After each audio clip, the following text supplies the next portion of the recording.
The platforms of the Gentleman Sim Racing Club and a huge Thursday night wherever you're tuning in all around Australia or indeed the world across Facebook and YouTube.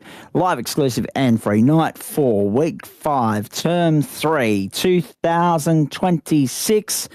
An historic 26th season for the club. 7 years in operation. My goodness, time flies when you're having fun. Leg 2 of the doubleheader. It's a European doubleheader tonight. We started in Norway. We now move our way to Silverstone of the United Kingdom and to a circuit that is famous for the British MotoGP and Formula One Grand Prix. MotoGP just confirming that they have renewed their contract with the Silverstone circuit for the next couple of seasons. The Porsche Open Cup 2026C standings there for you. Paul Wilson on top, 391 points. Wade Sheedy, 387. Liam Amos, 370. And Jacob McIntyre, 361 points.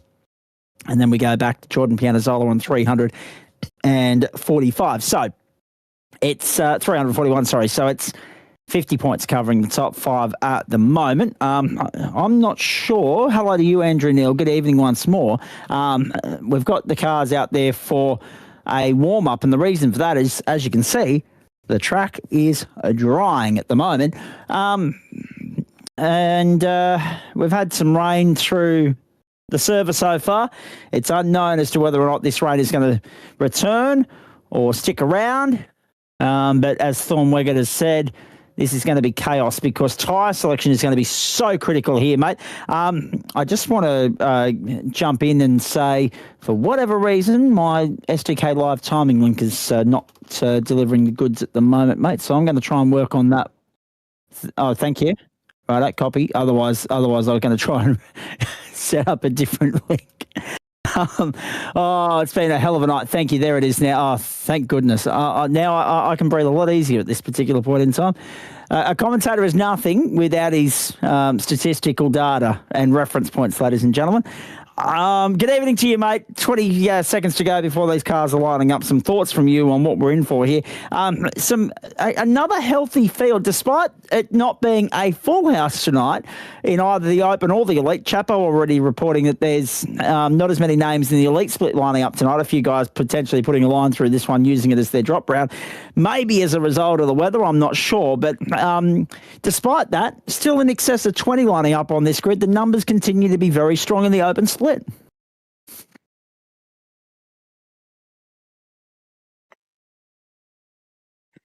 Mike. Yeah, Zach, all the Porsche Cup splits seem to be holding quite good numbers. So exciting racing tonight, a bit of wet track. They should bring plenty of action. Indeed, they should. And we are ready to rock and roll, ladies and gentlemen. Cars lining up on the grid now. Just going around the grounds as they line up. Brisbane and Hawthorn tomorrow night in the AFL tonight. North Melbourne currently leading the Western Bulldogs 62-36, 26 points at half-time. You can't see the grid at the moment, but I'll get to it in just a sec. The Titans up against the Cowboys Thursday night NRL up there in on the Gold Coast. Actually, it's just down the road from me. 18-4 Cowboys lead Titans at half-time. Grid here.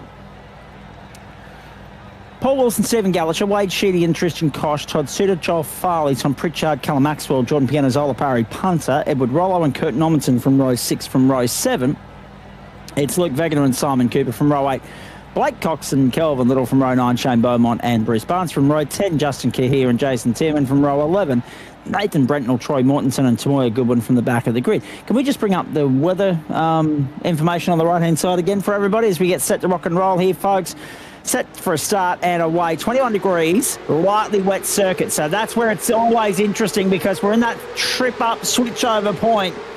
Will the circuit dry enough to a point for these guys to come in and gamble on slicks?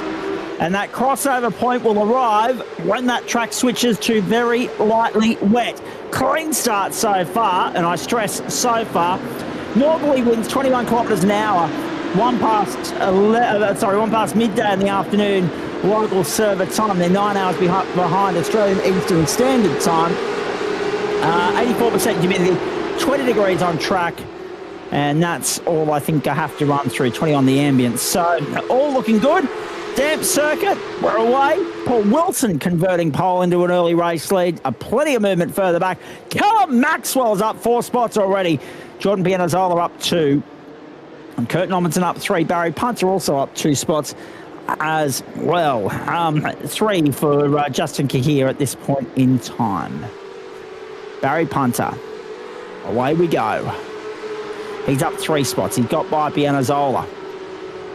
Oh, they're wide. Sort it out, boys. Oh, geez, it's hairy. They're 3 wide, 4 wide maybe. No, just 3. Oh, they run up to Cops. And wide again. Kurt Normanson getting hung out to dry there at the moment. Not an opening lap to remember for him. And he'll be absolutely loving the fact that we've captured it all on broadcast. We'll hear from him post-race, I'm sure. Hopefully a few others as the post-race show gets underway this evening. So Paul Wilson, Wade Sheedy, Stephen Gallacher, Callum Maxwell, Tom Pritchard and Barry Punter, the top 6. Jordan Pianazola there in 7th. Joel Farley sits 8th. Tristan Koch, Luke Wegener, Kurt Normanton and Edward Rollo, the top 12.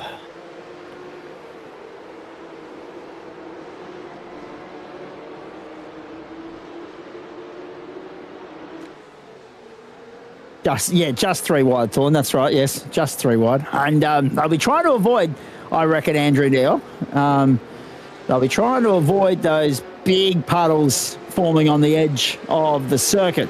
If it's in the middle of the circuit, it's fair game. They'll be they'll be trying to clear the standing water to try and open up a dry line later in the piece when we go back to very lightly wet conditions. But as we've seen so many times in the past, those little aquaplane puddles that form near the ripple strips on the white lines, they are death traps waiting to catch you and bite you. And Luke Page cops a penalty for the contact on Richard King as well. Although I reckon, I'm just having a look here, I reckon that's the pro split. Because neither one of those 2 drivers are showing on my screen at the moment. So we're getting the penalties come through from the pro split, which is good news. Lethal lead in there for us tonight. So Lee Williamson will be feeding us some information. So we'll have a little bit of intel from the pro split, which is good. We won't have any idea what's going on in race control in this split unless Thorne's passing it through. And now that I know that he's watching and he's in race control, he will be able to advise us accordingly. So it looks like we'll be getting information from both servers, but the results from the pro split, the elite split, will follow this race. That's a clean start from Paul Wilson. He just checks out. 218.938 to the good here. So, I mean, that's the other thing. Makes it very difficult to calculate where we're going to be because the times are going to be all over the shop with regards to stop times, transit times, potential tyre changes, if it gets to a point where it goes from wet to dry or lightly wet to very lightly wet.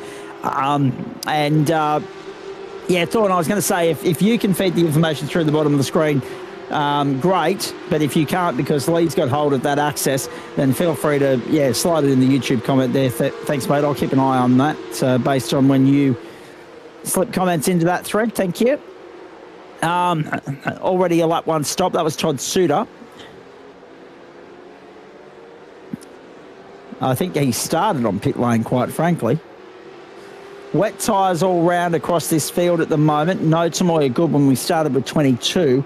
We can tell you that the 935 had an accident. That was Tommy Pritchard.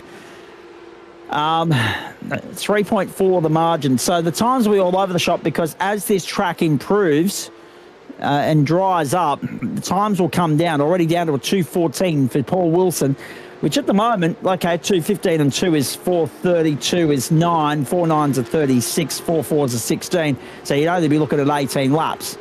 And they're numbers that we can work with. They're numbers that we can absolutely work with. There will be a compulsory splash and dash element to this race as well. And that's the other thing as well, Nearly, considering that we are in a transitional race potentially here. The other question will be, how much further will this allow them to go on fuel? Will they be able to save a little bit more fuel because they're not absolutely revving the ring out of these race cars to the absolute limit? Will they be able to save a little bit of fuel and stretch out this run a little bit further to wait and make a judgment call on where it may or may not be safe enough to go to dries, remembering that if you do go to dries, you wear an invoice. You got to sit there and wait for the tyres to be able to separate of the fuel, but you may well be able to make it back in the long run if the track is dry and in your favour.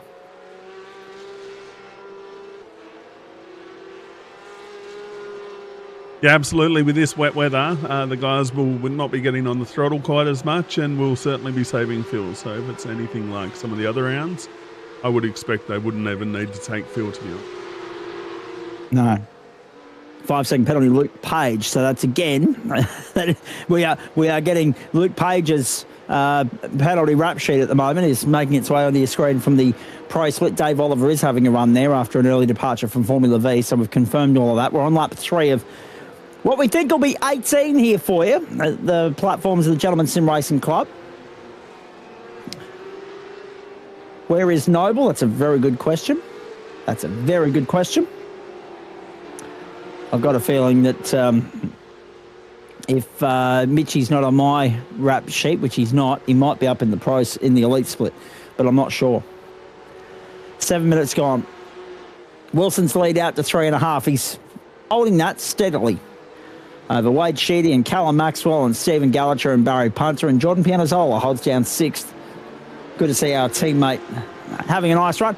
And just quickly, Neil, the boys tore it to shreds last night. They usually do. And it's interesting, the chatter that's going on at the moment about more people getting involved in the commentary. And all the meanwhile, whilst I'm saying, oh, that's good, you know, I'm sure our audience doesn't need to listen to me 4 nights a week. Thornton's saying, no, we want to listen to you more than 4 nights a week. So he's trying to find ways to bring more broadcasts onto the table for the platforms of the Gentleman Sim Racing Club. He might need to go sponsor recruiting, I think, if he's going to achieve that.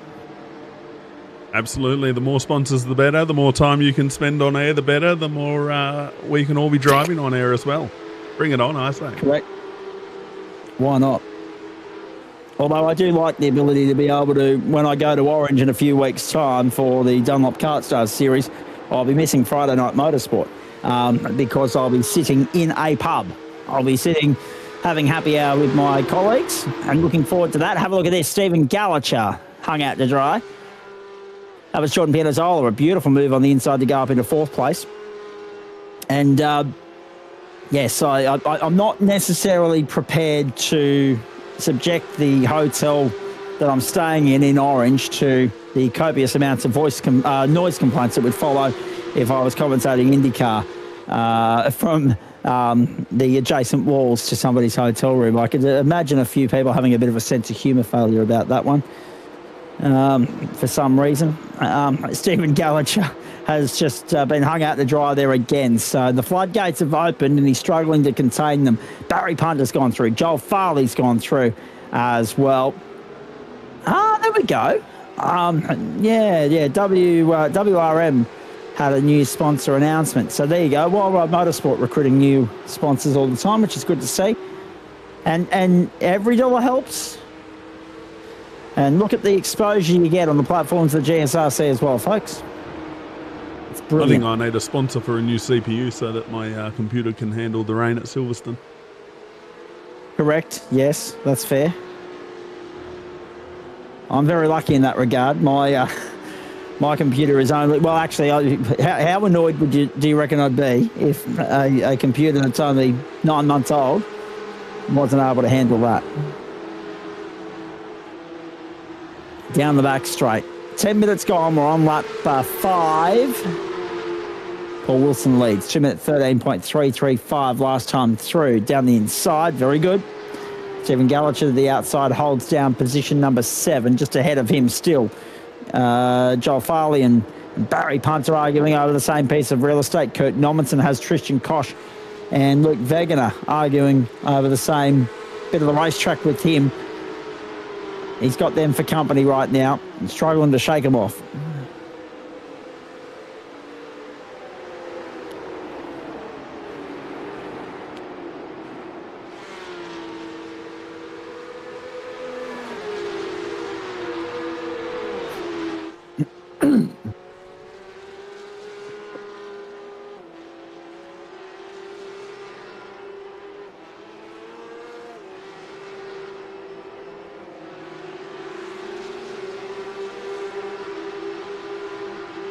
You're very quiet tonight, Zach. Well, yeah. I was somewhat expecting a little bit more on the vocal front from you, quite frankly. I would have thought you would have got some miles up last night with our good mate Sharpie and Pianozola. No, actually, to be fair, as I said to everybody before you got here, although you were here earlier than us, as it turns out, I am about 32 hours into my day at the moment. I didn't get sleep last night. I didn't get sleep this morning. I didn't get sleep this afternoon. Big day tackling some political issues in Australian motorsport, and it required my attention. And I could not get home quick enough from the Jim Jeffries concert last night to slam down a coffee to start the work on that. And then dinner arrived, and then I'm here. I think I'm starting to hit the wall at the moment, though. I reckon I will sleep quite well tonight, and if I don't, I'll be annoyed, considering how long it's been between naps. Yeah, it's the same for me. I was up at 3, I went to up at 3, then to the airport, and then asleep by 8 and up at 3, and yeah, a couple of days. I was going to say, you've been doing some jet setting late, yes. And unlike, I used to be a frequent flyer, I'm not anymore. I'm still part of the Velocity program, but yes, you are a far more frequent traveller than I am. I don't know how you do it because, mate, I only had to go through the airport, right, the end of July, the last weekend of July, so 2 weekends ago. I went into Brisbane Airport Saturday morning, come out at Sydney Airport, came back into Sydney Airport Monday morning and back out at Brisbane. I wouldn't be able to do that on a regular basis. It would not be good for my blood pressure or my stress levels. The most relaxing part of that is only when you get on the plane, and that's only if you don't sit on the tarmac for half an hour, sitting around like a you-know-what on a rock, and just twiddling your thumbs thinking, when are we going to take off already? So yes, I'm very comfortable once I get through the process of the rigmarole, but the rip, tear, rush, bust, getting into and then out of the airport does my bloody head in. Yeah, absolutely. The pilot was quite cheeky today. You got us all on the plane. Said, well, the good news is we got everyone on in time. Everyone's boarded. And now we've got a 20-minute wait given to us by air traffic control. And that's the part I don't understand, right? So we had the same thing. So we're gonna obviously try and chew the fat here, folks, and entertain you by talking about something completely unrelated to what's on your screen at the moment, and then obviously, if anything on screen happens that requires us to return our attention and focus to it, then we'll come back to it. But it's interesting, right? Because they did the same thing with us. And I couldn't help but think, and this is just me, right, being pragmatic about it. I'm sitting there thinking, what's air control got to do with it in Sydney, right? When you're in Brisbane, you're 90 minutes away. I'm sure they'll have their I's dotted and their T's crossed by the time you get closer to Sydney. Just take off already and worry about the problem when you're on the way down. It just absolutely beggars belief that we can sit around like a shag on a rock, as I was going to say earlier, and I'm just going to say it now because I'm just a little bit fed up, and I'm sitting there and I'm thinking, like, surely that's a problem that they can sort out if they can communicate with you from 30,000 feet up in the sky. Surely that's a problem they can work out as you go. Like, if you have to do an extra lap of the harbour and give everybody a scenic view, who cares? Just get in the air and get going. And if they've got their, rubbish sorted out by the time you get to Sydney, then you don't lose the half hour in the first place. I just genuinely don't get it. Luke Page has got another. That's 3 penalties that Luke Page has been mentioned. I think Richard King was involved in one. Adam Lavis has been involved in one. And I'm not sure if all of them have gone to Page. I reckon he's won 2 of the 3. So Page is getting a horrible night full of invoices sent his way on the platforms of the GSRC and the Porsche Cup Elite Split at the moment. Meanwhile here, good battle for 4th. Barry Punter, Joel Farley, Kurt Nommensen.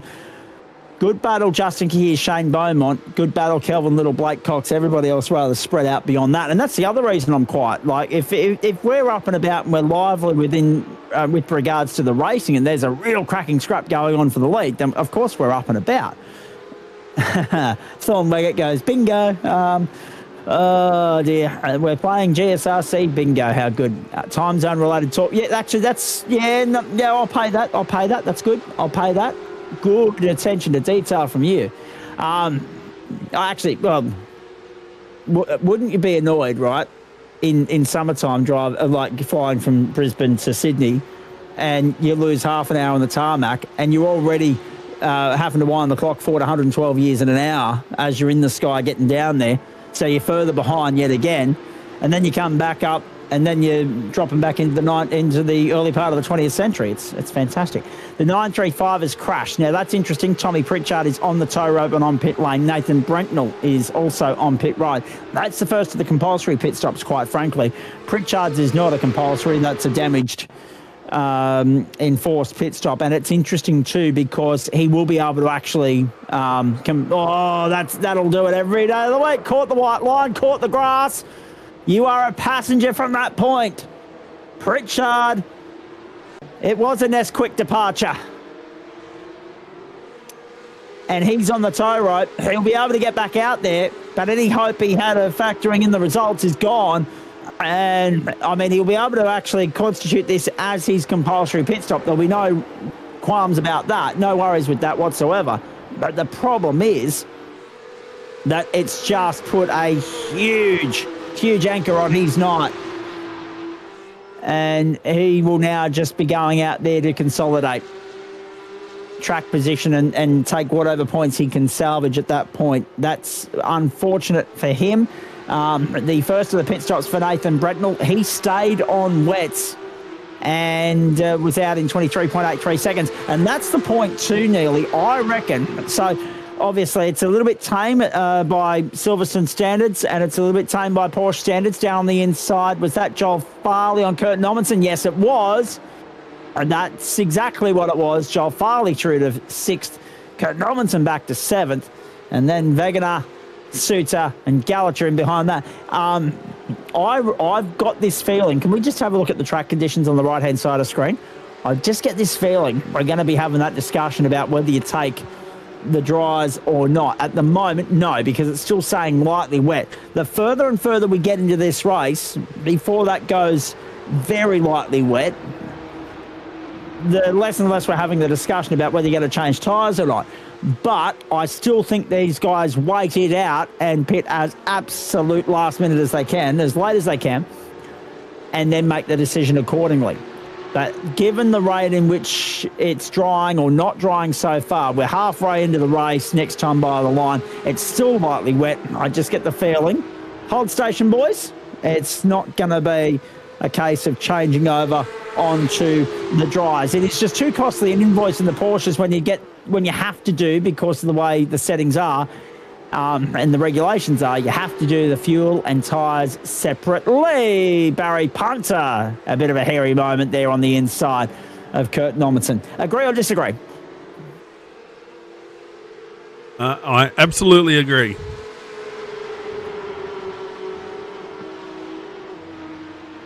That's reassuring. I was expecting a little bit more than that, but that's all right. I had half a mouthful of Powerade, and I was like, hang on, I've got to talk. 19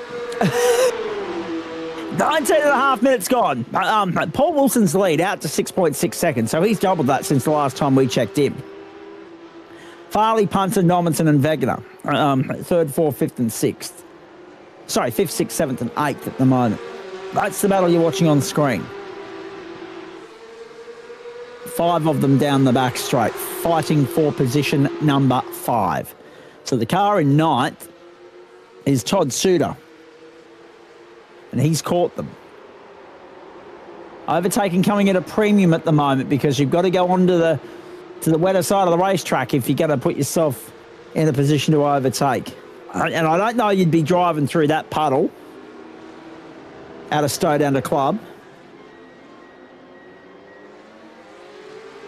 with regards to all of that. We've already seen one driver sent spearing off the racetrack through getting too greedy with the track limits and the moisture on the verges of the racetrack. Half race distance, we're on lap 10. Did I say 18? I think I did. I hope so. Because that's the number I'm leaning further and further towards the further we get into this race. Not one incident has been called in so far, so Thorn Weggett's had a very cruisy night. A very cruisy night by his standards. And he won't be complaining about that. And he is trying to jinx himself, so more fool him. No, you don't want to be jinxing yourself. You want to be able to just pack up, log out, and have an early mark at the end of all of this. We'll be sticking around. We'll do the post-race show as per normal, depending upon how many drivers turn up, of course. It's been a case of following the story throughout the course of the day. This will be interesting.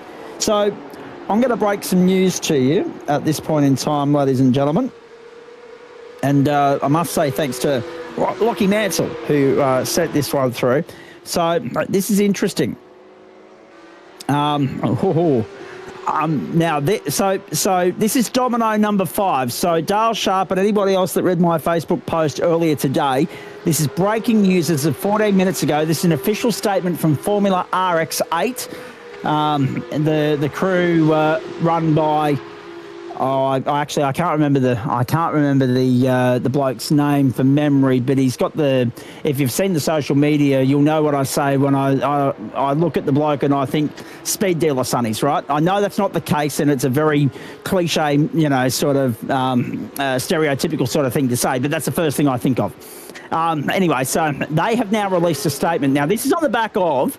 Vince Salvatore tuning in tonight at this point in time. Barry Punter, Luke Wagner and Tristan Koch all to pit lane, and Tommy Pritchard's still there, Andrew, after 6.5 minutes. Now, Punter, Wagner, Koch and Rollo going to dries? I would argue not, because look at the moisture still being kicked up by the race cars as they go through turn 1 and 2. We're still lightly wet. Just enough to be a nuisance. And, Barry Punter's got a black flag. Wiley Blair's got 5 seconds for racing room in the pro split on Tom Bewley. And it is a black flag. Can you believe that? The Barry Punter. Oh, boy. Righto. So, are you ready for this, ladies and gentlemen? After careful consideration, Formula RX8 has made the decision not to compete at the upcoming Queensland Raceway round under the AASA. These decisions are never easy, but as custodians in one of Australia's fastest growing grassroots racing categories, our responsibility is to make decisions that ensure the long-term success of our competitors, sponsors and the category as a whole.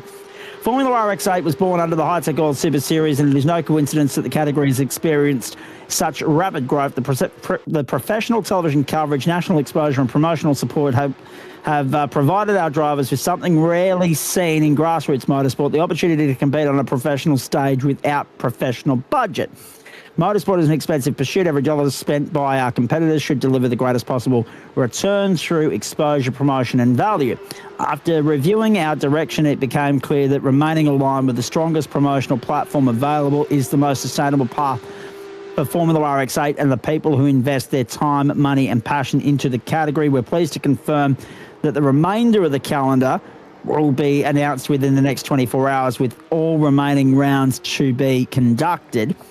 And they have basically distanced themselves well and truly from the AASA. That statement does continue, but I won't, because it's only just a bunch of thank yous and the usual ego stroking that goes on at the bottom of those sorts of statements. But yes, the bottom line of that was the best is yet to come in 2026 and 2027. So that is domino number 5. Domino number 1, well, actually, arguably domino number 6. So if you haven't followed the story throughout the course of the week so far, and I'll get back to calling this motor race in just a moment, but this has been a big part of my last 48 hours. So, domino number 1, start of the year, Thorn Leggett, I'm going to come back to you in a moment because that was the other change today, but that's domino number 5. So, domino number 1, start of the year, they try and launch AASA TT, but they are handed a court order saying you're not allowed to do this because the ownership of the category was in the hands of somebody else who had taken that category, of which they were just trying to rename and rebrand as their own, the Australian Super Tin Top Championship, over to Motorsport Australia. Domino number 2. High-Tech Oils pull the pin last week. With that goes the budget for the TV coverage on SBS. They announced that they've got an alternative arrangement for next week, but free-to-air TV is out. Domino number 3. Yesterday, we saw that the TV package was out. So this is the knock-on effect of losing High-Tech Oils as the naming rights sponsor, and that there would be no SBS component to the TV coverage for the rest of the season. It would just be YouTube streaming and whatever. And I think with that, probably the KO part of the deal is gone as well, because that was a package deal, KO, SBS, AVE. That's all gone. But then with regards to the 4th domino that fell, Marcus Ambrose up and left. Marcus Ambrose has now said, I'm out, I'm done. He's only been there 9 months. Domino number 5, they were due to go to Winton in September. Well, they're not welcome at Winton at the moment. So Winton out, Calder in November, as it was originally planned, and then apparently they're going to Sandown on the opening weekend of December. And now Domino number 6, Formula RX8, have said, well, we're not coming to QR, sorry.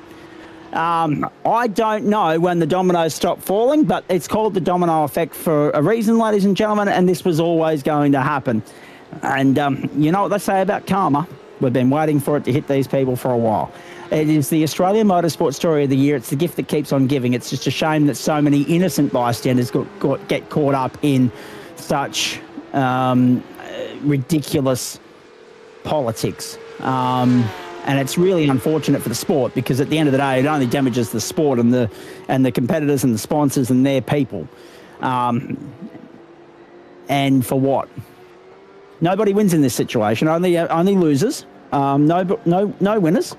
But that's domino number 6, and I know of a 7th domino that is going to fall. With regards to another entity taking their business over to Motorsport Australia as well, but watch this space on that. So there you go, some breaking news from Formula RX8, courtesy of Lockie Mansell. Thank you for that. Jordan Pianazzola, Callum Maxwell, Kurt Nommensen, Joel Farley, Stephen Gallacher, Paul Wilson, Luke Wegener, Wade Sheedy, Todd Suter, Justin Kahir, the top 10. Simon Cooper, Shane Beaumont, Bruce Barnes, Blake Cox and Troy Mortensen, the top 15. Nathan Brentnell's just gone to 15th because Troy Mortensen's on the pit road as we speak. Joel Farley, Stephen Gallacher, Kurt Nommensen, Callum Maxwell, Jordan Pianazzola, the 5 at the head of the field in reverse order. They are the only ones yet to stop at the moment. We're through 13 laps of 18. And these are the platforms of the Gentleman Sim Racing Club, where we are live, exclusive and free on on a Thursday night.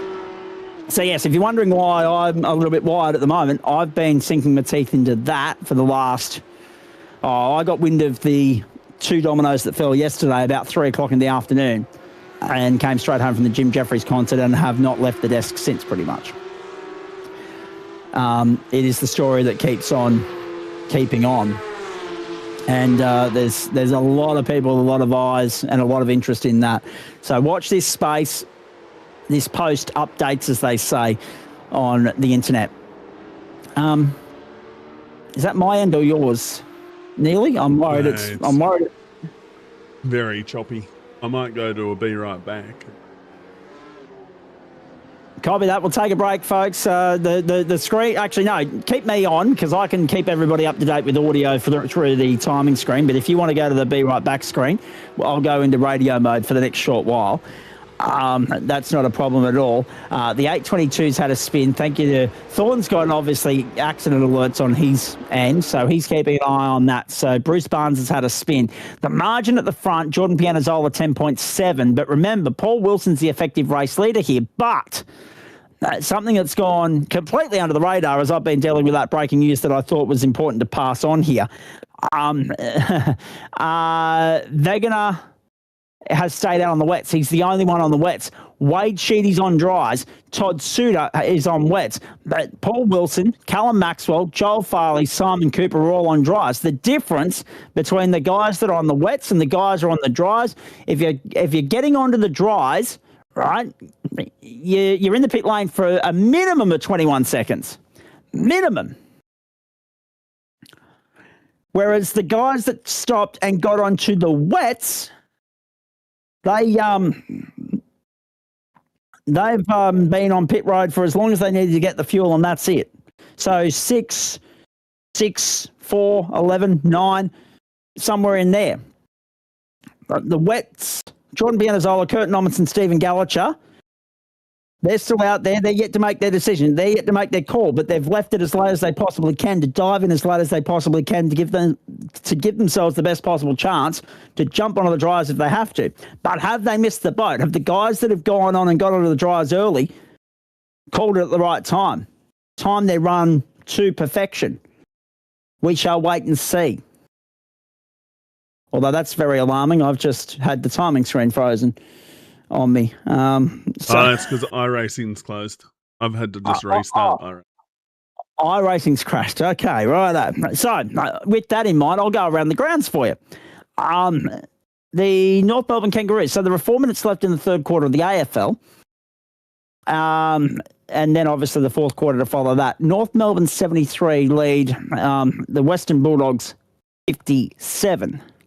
North Melbourne 73, Western Bulldogs 57, 11-7 plays 8-9. The NRL at the moment, we've got the Cowboys leading the Titans 24-8. 24-8, the Cowboys leading the Titans at this particular point in time. And just repeating, Formula RX8 have pulled the pin on going to the High-Tech Oils, or what was the High-Tech Oils Super Series at QR next weekend. That is breaking news as we're on air tonight. So, yes, it's been an extraordinary week in Australian motorsport. That's all I can say with regards to all of that. Now, just recapping, I should point out, whilst we are dead air at the moment and I don't have any reference points with regards to the open split, it's been a night for tech, hasn't it? We've got some audio coming back in now, so that's a good sign. Jordan Pianazzola is still showing out there as the race leader. The point standings in the elite split coming into this round, and I'm just going to fill some time here. Scotty Rankin, 388. Luke Page, 364. Ben Pedersen, 354. Corey Lazarus, 343. And Jeff Adams, 334. That were your top five going into this round. And as we've already said, now I don't know, because I'm pretty sure both Luke Pages are racing up there in the in the elite split. As in Luke Page from Project 36 and Luke Page from Whiskey Business Racing. So I don't know which Luke Page has been caught by the penalties, but one of them has. And we'll get to the bottom of that a little bit later on. Oh, no! Jordan Pianazzola black flag! Jordan Pianazzola black flag! Can you believe this? He's just gone to the pit lane! Pianazzola black flag! Rub another contender out of business! Oh, no! Wade Sheedy, 22.63. Luke Wegener, 6.05 on pit road. The margin is now 5 seconds in Sheedy's favour. The dry weather runner has taken the lead. The dry tyre is the tyre to be on at the moment. But it won't matter for Pianazzola because he's stuck. With that black flag, it'll either be a stop and hold now or it'll be back on pit lane next time through. No, it is a stop and hold now. The margin, there it is, very lightly wet. We did hit that crossover point. Whilst all the proverbial has been hitting the fan this evening, we hit the crossover point. 12:36 local server time, 19-20 km/h winds, northerly direction, tending northwesterly. 21 degrees the ambient, very lightly wet. So we've hit that crossover point, and the guys that are on the dries have been able to justify the invoice that comes with changing compound. And it's gone in Wade Sheedy's favour, aided by, obviously, the incident for Tommy Pritchard early in the piece, the black flags that have been issued. There have been a couple of those. Of course, Jordan's just copped one, 45.12 seconds. Are you kidding me? Oh, my goodness. Kurt Nommensen there, fourth place. Hey, Kurt's having a good run. It didn't start too well for Kurt. He was in all sorts on the opening lap, but he is going gangbusters.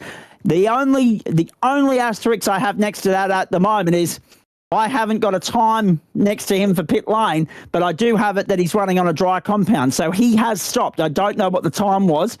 And also Stephen Gallacher has switched over the dries. I don't have a reference point for that because of the issue that we had where we were out of the server momentarily. Jordan Pianazzola to pit lane. This is how it happened.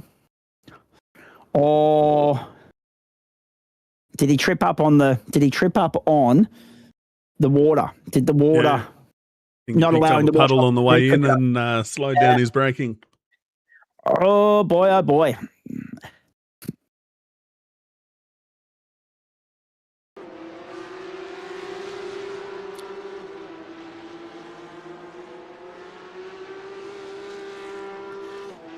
So Luke Wegener up 11 spots. That's a good pickup too from Suave Harvey, who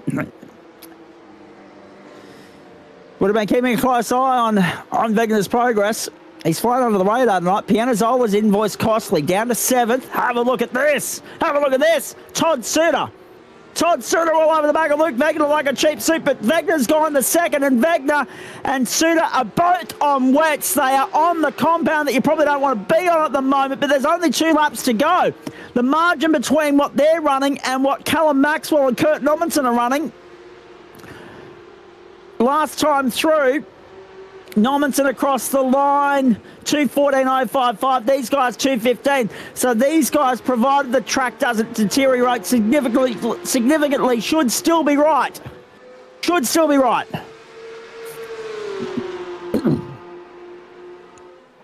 To battle for second and third. But look at Wade Sheedy. He has checked out and taken off. 14.5 seconds to the good now. How good.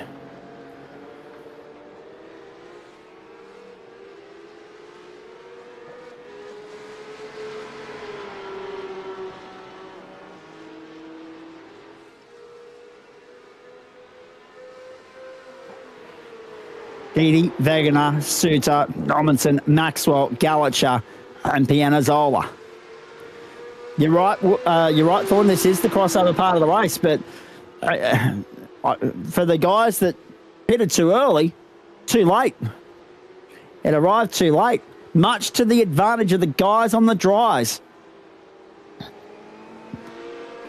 Because they left it late to make the call as late as they possibly could. They waited it out. They were in a position to be able to do so. And they are the beneficiaries of that right now.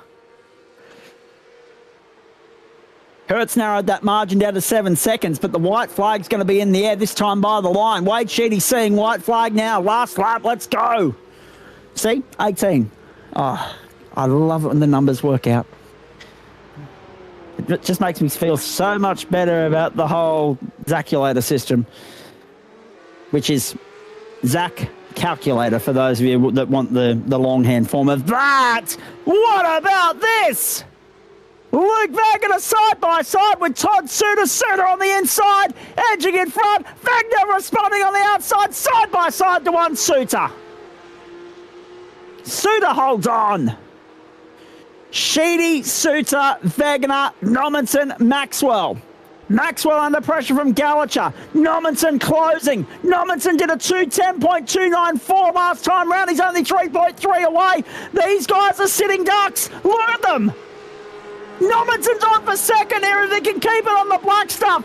Sheedy just went a 2:08.905. We waited 39 3/4 minutes for this thing to warm it up, ladies and gentlemen. And we're going to get a hell of a finish at Silverstone.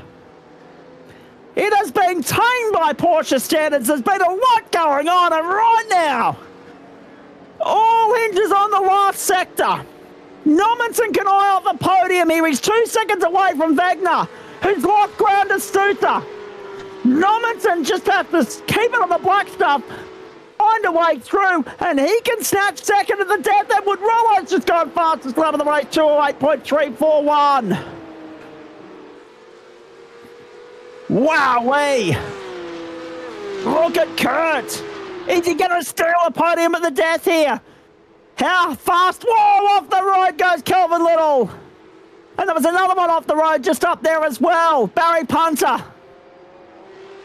Normanson's going to have a shot here. He got a beautiful run out of the S's. Down the hanger, straight to the outside. Normanson to the podium. Suter's holding on to second. He's 1.3 up the road. Normanson right around the outside to get by Wagner. Sheedy's got the job done. Apologies to him. We didn't see him cross the line and take the checkered flag. He just put the fastest over the race down, 207.559. Normanson's going to have a look here. Surely. Oh, we took too much curb. That ruined it. That ruined it. Suter was going to hold on for second. Normanson looks near a podium at Silverstone. Good boy. He's one of our regulars on the post-race show. It's nice to see him snag a podium. Wegener in for fourth, Gallagher, Maxwell, and Farley on the inside couldn't get it done. Maxwell goes sixth, Farley in for seventh. How about that? Ho ho! Now that was worth the wait. I'm not going to lie. It was tame, it was stale, it was processional in parts. And then we dropped in and out, and we came back, and we had breaking news to cover from the world of motorsport. The biggest upheaval and political SH1T storm in Australian motorsport right now. News is breaking as we're on the air. Dave Oliver's just sending me confirmation of what I've already read out. Having just wrapped up his race in the pro split, it's all been happening in the last 45 minutes. And the best part of that race was the last 3.5 minutes. Wade Sheedy, fastest time of the race, 207.559. Most positions gained. Justin Cahir with +10. Kurt Normanson, Luke Wegener with +9. What the hell? Woo! At least it finished in a lively manner, Andrew Neil. Otherwise, it was just going to be a little bit meh. It was far from that in the end. Yeah, absolutely. Got a little bit spicy there. Some wet tyres and some dry tyres. Nice to see the guys choosing some different options. And wet tyres dry tyres certainly paid off by the end for Kurt. Kurt Normanson, well played. Well played. There it is. There are the results, ladies and gentlemen. Kurt's already here in the booth with us. Wade Sheedy, Todd Sitter, Kurt Normanson, Luke Wegener, Stephen Gallagher, Callum Maxwell, Joel Farley, Jordan Bianazola, Justin Cahir, Shane Beaumont, then Tristan Koch, Simon Cooper, Blake Cox, Bruce Barnes, Edward Rollo, Nathan Brentnell, and Kelvin Little, Paul Wilson, Troy Mortensen, and Barry Punter. Yeah, that's the only negative out of that thought. I'm now all awake. I won't fall asleep. Oh, God. Here I was just getting ready to finish the broadcast, head upstairs, tuck myself in. Oh, now I'm going to have to get coming down off the adrenaline kick. Oh, dear. Worth it, though, because that was phenomenal. And we saw it coming. We just didn't know when that crossover point was going to be. This is the thing. And if you're a long-time viewer of ours, you know how this works, right? Different tracks, different circumstances, different weather patterns. Some you can start on a lightly wet circuit and it'll just stay lightly wet. Nothing will move, nothing will change. It'll just be lightly wet. There will be no transition phase over 40 minutes. I've seen it happen over 60. But tonight, the perfect mix. The perfect mix of wet and dry. And Kurt Normanson, apart from Wade Sheedy, you absolutely nailed that. Well done. We've got also here to have a chat with us. Oh, have a look at this. A bit of GSRC royalty just sliding into the house, ladies and gentlemen, as well as a little bit of committee royalty and a little bit of Dylan Walker as well, if you don't mind, ladies and gentlemen. So we've got the house full right now. And Kurt Normanson, I'm going to start with you because you were first in, first served. Well done, buddy. That was really good to watch. We're looking at it a couple of laps to go. Lap 16, there was Buckley's difference between the guys on dries, the guys on wets. The game changer was lap 17. You were all of a sudden 4 or 5 seconds faster than the boys in front. And we thought, well, hang on. It's on all of a sudden. And boy, was it on. And I reckon if you didn't just slightly muck up the second to last corner there, the chicane, I reckon you could have had him in the run to the line, Todd Suit. A phenomenal charge, mate. Well done. Yeah, thanks, Zach. I don't know if I would have got him. There was too much water on the inside, so I probably wouldn't have got the run. I would have probably lit up the wheels and lost third place. So honestly, as much as I looked, I was just going to consolidate third there. It was just too much of a gap to overcome, even with the tyre difference at the end there, because I don't know where that pace come from, but I just watched the relative and went, okay, well, I got to put the foot down again because I'm catching these boys. Indeed. Interesting, though, because you talk about lighting it up and all that. The first couple of laps look a little bit spicy, a little bit hairy, a little bit dicey. Talk us through it from your standpoint, because everyone, played the game. Everyone knew the long game, right? It was 40 minutes. There was no big sends, no wild risks or anything like that, but it was still sketchy, right? Yeah, it was definitely pretty dodgy out there, because if you got behind someone, you just couldn't see because the spray. Even though it wasn't much, it just, the amount of droplets that went up on the front windscreen, even behind just one car. So you got into the back of a pack and you just couldn't see. You sort of had to hope for the best that you sort of knew where you were going and didn't catch people breaking early and just absolutely run them off the track. That was the hardest part about the start of the race. Could you have hoped for any more than that, mate? Wade Sheedy in a different postcode tonight, and he's about to join us as well. We'll hear from him in a moment. Welcome into the booth, Wade Sheedy. But and he finished with the fastest lap of the race as well. Was there any more in the car, or is third beyond your expectations? Based on my quali, third was well beyond my expectations. I don't know. The car felt really, really good in the wet, and then in that transition period, it just seemed to have a lot more grip than the cars that I was sort of driving around. And I don't know if it was just the set, anything I adjusted, but yeah, it was just something about the car in the wet and that crossover period just had a lot more grip and just felt a lot more stable compared to the cars that I was watching around me. Indeed. Silverstone, not everybody's cup of tea, and that was maybe reflected in the entry numbers being a little bit light on tonight, mate. But still, you gotta play the field that's there on the night and race to the conditions on the night. Wade obviously had a dream run. What was the strategy with regards to pit stops, mate? Because we had a tech issue here. We were off air. I'm coming back to you, Jordan Pianazzola. Thank you for the confirmation on that. We thought that was the case. We thought you tripped up on a bit of water coming into pit lane there. We were looking at it thinking, well, if it's going to be if the transfer period's going to come, at the halfway mark, it was still lightly wet, right? There was no sign of that transfer phase arriving. It arrived late. You guys that left your compulsory pit stop requirement as late as you possibly could, you benefited, you reaped all the rewards on the table as a result. Yeah, for me personally, I was just watching and feeling the way the car was driving, and when I started to feel it sort of pushing because the tires just weren't getting enough water, I sort of went, that's the time I need to come in and do the changeover, because it's just the understeer, and then it was trying to slide on exit, so it was just waiting until I could sort of feel what the car was doing, and then I went from there and just hoped for the best that the track came back to me, because the guys on the wet still had a little bit of pace that I just couldn't seem to get out of those wet tires. Now, had to change pit stop info on entry, then butchered it, says Jordan. Water wasn't the issue. I was turning off dry tire. Oh, no. Should have put my rear over slightly away from the puddles. You would have been fine with a different target, says Thorn Weggett. Oh, dear. The banter is alive and well in a post-race show on a Thursday night. Hey, Kurt, can you stay with me? Yeah, mate. I'm all good.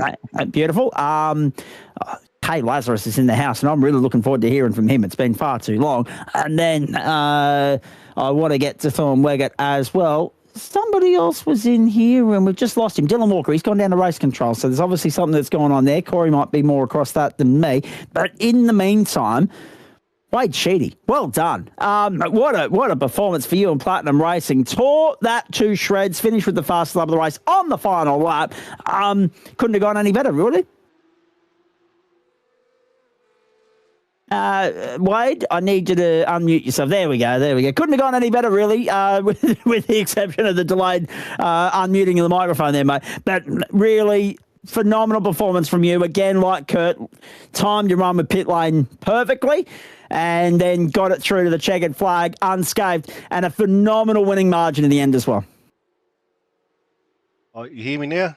Oh, I can, mate. Go for it. Yeah, that was a pretty tough one. I couldn't really keep with Paul there in the wet. Yeah, I was pretty happy with that. One of my teammates sort of did a switch over to the dries, and he's like, oh, no, it's too soon as I'm going to the pits. I was like, oh, which one do I do? So I took the gamble and went to the dries anyway and just took it really easy till those tyres come up to temp. I guess that was the hard part, and I'm sure Kurt would have found that as well. But was the track, were you getting the very lightly wet reading when you pitted, or was it still lightly wet at that point? I was sort of going just by how the car was handling with my tyres at the end of the wets. Like they were very loose, very slippery. I was like, nah, it's time for me to go in. Could sort of see a dry line there. It was just all, I guess, like, ideally it was probably too early, but somehow I made it work. And the other thing that you two had to make work, and I'll let Kurt comment on this as well as you, Wade, but you first. You had to factor in. You had to be very sharp with your mathematics, right? You had to factor in the 10 to 15 second invoice you're going to pay for that switch over to the dry tyres. You were able to make it work, but it was still a consideration that you had to factor in. Oh, definitely. I was always going to change tyres no matter what because those wets were cooked. So I had to take that gamble, and yeah, it worked, definitely. Yeah, it was good. All right, very nicely done for you, Kurt. What were your thoughts with regards to trying to, because you've got to be able to justify it, right? You've got to be able to know that you're going to be able to make that 15 seconds up somewhere on the racetrack.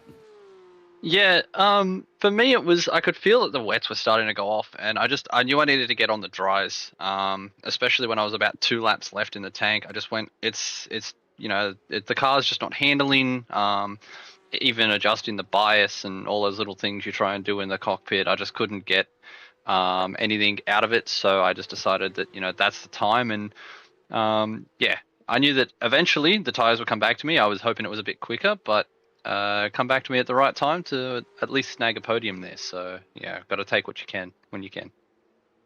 Indeed. Let's also have a chat about, I mean, obviously, Wade, the other thing as well, Silverstone, righto? Not everybody's cup of tea, but, and to be fair, I said to the audience at home, it was a bit of a snore right up until about the 35-minute mark when we realised, hang on, the dry tyre's the right one to be on. The guys that have gone and pitted and got onto the wets again or stayed on the wets, they've stitched themselves up. Definitely not my track favourite at all, far from it. I definitely struggled at the start of there in practice qualifying a little bit, even though I got third, I think. But it was just tricky, the whole track, just trying to keep it on everywhere. Just taking it easy was the key, I think. Let me ask you this. Now that you've snagged a race win here, does it sneak up a little bit on the preference table? Do you like it a little bit more now? Yes and no. I've definitely done laps here in the past, but it's been a long time since I've been here. It's an okay track. I'm just not a big fan of sweeping corners, to be honest. Yeah, that's fair. That's fair. Hey, let's reflect on the fact that we're at the halfway mark of the season here, Wade. So for you, first win of the season, you'd had a second and a couple of thirds prior to that, plus a ninth and a 10th. So everything in the top 10 so far throughout the course of the first 6 races of the season. How would you rate it overall? Are you happy with where things sit, or do you think there's a little bit of room for improvement? Yeah, pretty happy with it. I haven't really driven this car a lot until this season, to be honest. So, quite enjoyed it, especially having a bit of water on the track was actually quite fun. Trying to keep the car together the whole time, so that was good. And Kurt, we know obviously your season's been a little bit compromised because you didn't race the first 2 weeks. 12th, 7th and 8th, by far and away your best finish of the season as well, mate. So things are looking up. Yeah, definitely looking up, and the confidence in the car is just growing more and more with each round that I'm doing. Yeah, very nice. Let me get your thoughts on, righto, so we talked about weather. The next 3 weeks, there's 6 sprint races. So a sprint and a feature each week, back to back to back. I'm sure the spanner's going to be thrown in the works there for you blokes at some point, that one race is going to be wet, one race is going to be dry. By the sounds of it, Wade's enjoying the weather element. But how do you feel about the frantic nature of the next 3 weeks? You had a bit of time to ease into it tonight, 40 minutes, one race cruise, right? Next week, rip, tear, rush, bust, and inverts are back as well. And 3 ripper tracks. Wade, I'm going to start with you to see out our sprint portion of the season in terms of the 2-race format. We get a 3-race sprint format for week 10 at Elkhart Lake in Wisconsin. But the next round, we saw GT3 sprint racing there the other night. It delivered the goods, the Hockenheimring in Germany. Then we go to Interlagos, then Imola. So the run of Grand Prix tracks continues, mate. What are your thoughts? Looks like, good run of tracks there for the next 3. Quite enjoy those 3. I'm not too keen on Imola, but I do go okay there, I think. So yeah, I do like a good sprint round. Brings you back in the game sometimes if you have a bad one on the first one. So yeah, can't wait. All right, very nicely done. And as for you, Kurt, I mean, hopefully work doesn't interfere at some point. I think I remember you saying something about it interfering, but I can't remember whether it was Monday night or Thursday night. So correct me there. But your thoughts on those 3 circuits? Great sprint racing ahead. Yeah, I'm looking forward to the sprint rounds. It's Thursday night. A Monday night. No, Monday night. Yeah, there we go. Because I've missed 3 rounds of GT3 in a row because of it. So I'm not it's very Monday night, bro. He's getting screwed and shafted at the moment, folks.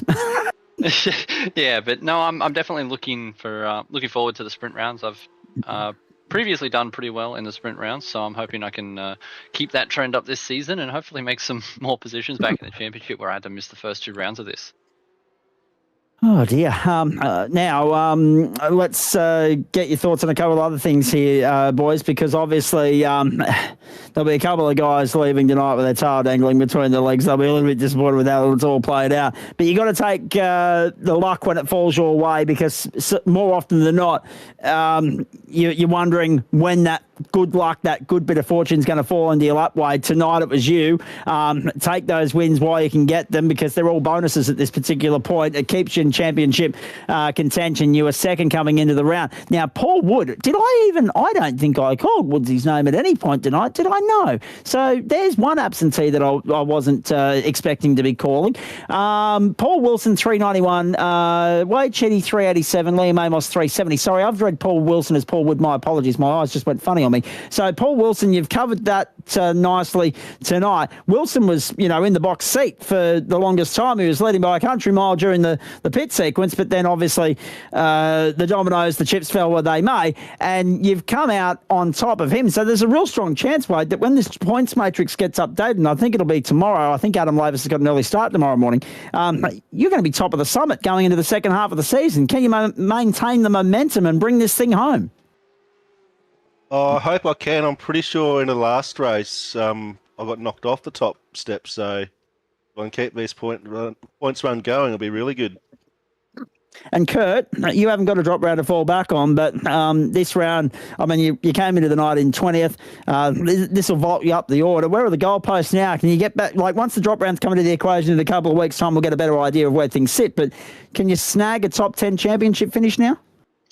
I think with the consistent performances I've had, I definitely think I can snag a top 10. But, I'm going to aim high and try and get a bit higher. But we'll just have to see how we go with that one. Definitely just aiming for the top 10 for now, though. Very nicely done. What's next on the sim racing schedule, please, boys? I mean, obviously we're aware of your situation, Kurt. So next week we're looking forward to Hockenheim. I'm not sure if I got your thoughts on that already, but I'll get your thoughts on Hockenheim. Wade, what's next between now and next Thursday? Do you go and have a steer in something else? Usually work commitments for me as well. Yeah, it's a big part doing shift work. So quite lucky GSRC of their second races starting a bit later. So usually it's only Wednesday and Thursday nights I can jump on for a bit of a play. So And at least when we get to summer, well, actually, which part of the world are you in for us? I'm WA, so as soon as daylight savings comes along, That's gonna screw you, isn't it? It screws me along, yeah. Yeah, okay. So don't expect to see too much of Wade during the summer months, ladies and gentlemen, because we go racing at lunchtime over there.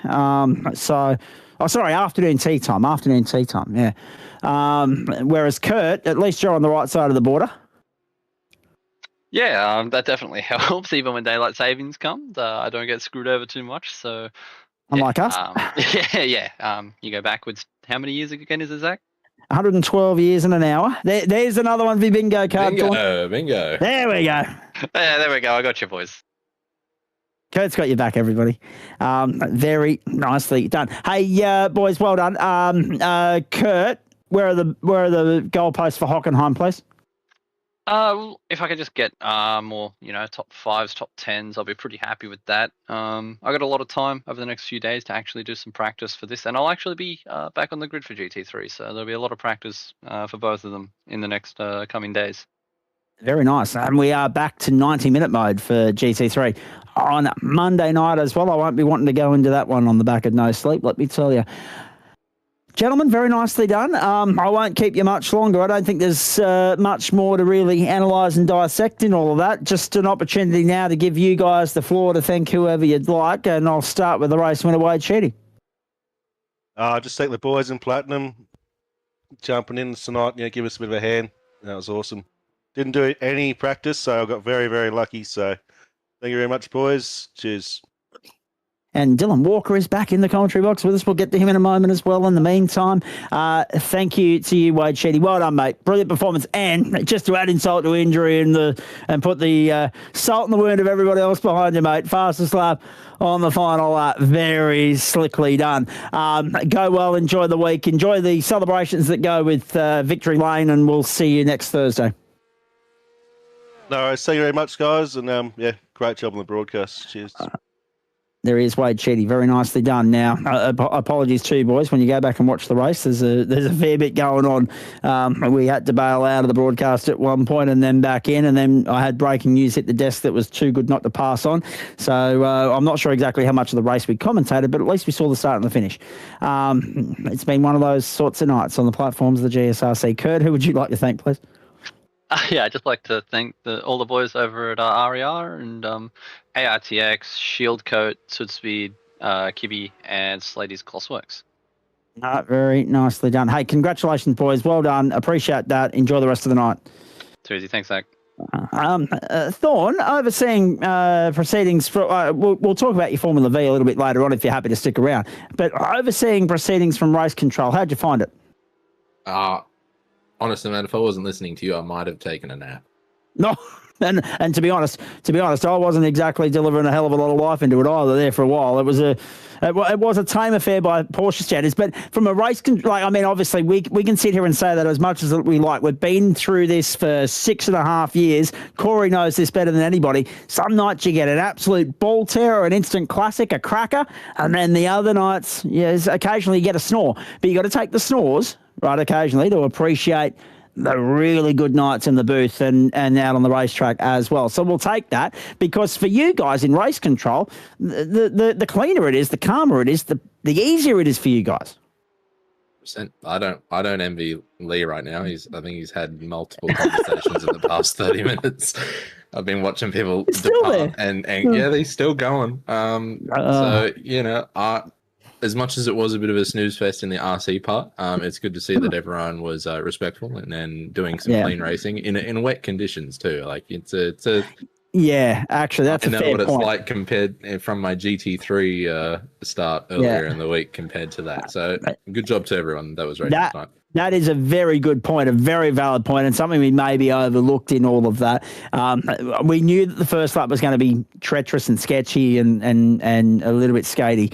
but they got through it. They drove really well. They drove to the conditions. They drove smartly. It was very well done, and congratulations to them on the exemplary driving standards, because that was a little bit overlooked because we spent too much time just looking at the radar and looking at the deterioration of the track or the improvement of the track conditions, et cetera, and then obviously everything else that was going on that you're already across. So, but yes, that's the thing. Sometimes just drive to the conditions. It does you the world of good. And more credit to the guys that were able to play the patient long game.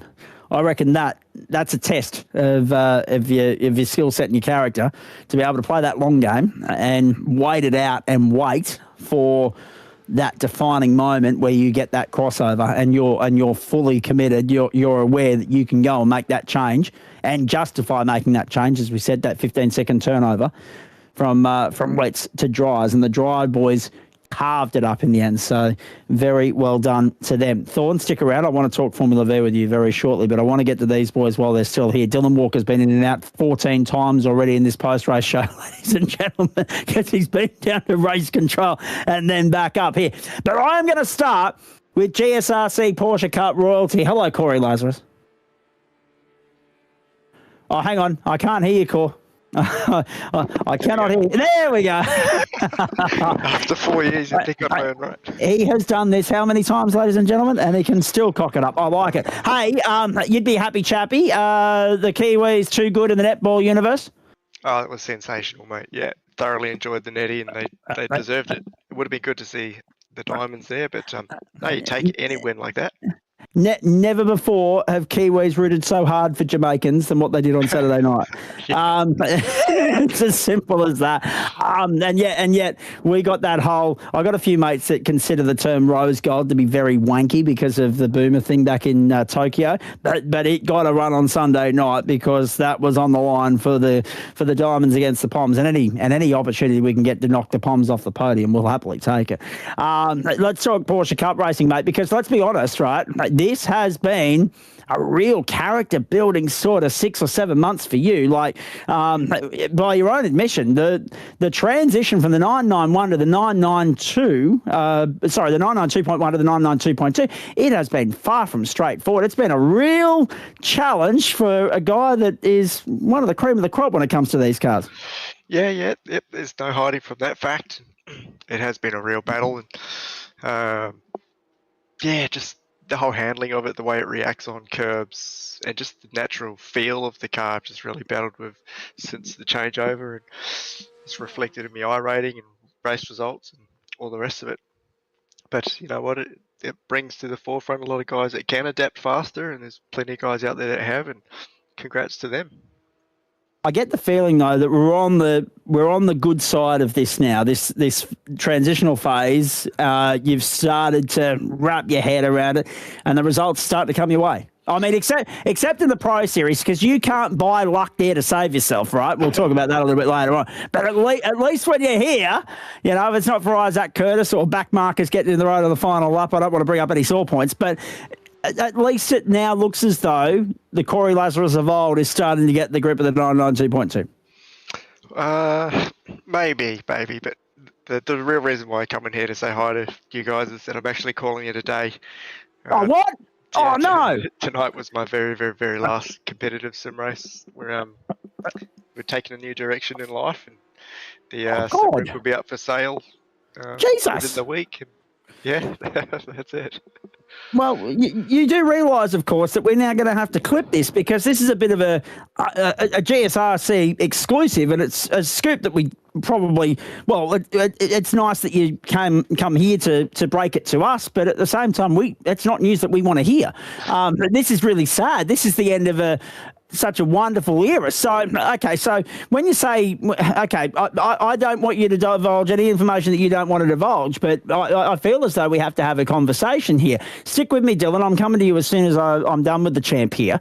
When you say new direction in life, we know you love your netball, right? We know you're a number one ticket holder of the Brisbane, of the Queensland Firebirds, right? We see it in Nissan Arena every second Sunday. But, I mean, obviously, it's been a big big part of your life for so long, mate. I'm assuming it's not that you've lost the flair. I'm assuming that something else is going on that's going to take priority. Yeah, that's true. It's a business opportunity. Like I've Oh, lovely. been self-employed for a fair while now, and yeah, big opportunities come up, which is almost too good to turn down, and it's going to take a lot of focus to pull it off and make it work. And I probably just don't have the time to put into the sim racing anymore as much as I would like to. I'm sort of one of those all or nothing type of fellas. I put a lot of effort into the last 4 years on the rig to get to where we are, and it was sort of always a 5-year plan anyway from the very beginning, and we've just ticked over 4 years, but this has sort of come a little bit earlier than expected. I sort of have to take it and put all the focus into it. And as we know, right, and it's amazing how you can take these situations and apply them to just about any aspect of life, right? Those golden opportunities, those once-in-a-lifetime opportunities, they're only a limited time only offer, and if you don't take them, someone else is going to snatch it up very bloody quickly, and you're never going to get that opportunity again, right? Yeah, guaranteed, mate. Yep, we're very fortunate. It's one of those cases. Sometimes it's not what you know, but who you know, and I guess over the last... I've made a life out of that, yes. Yeah, that's it, mate.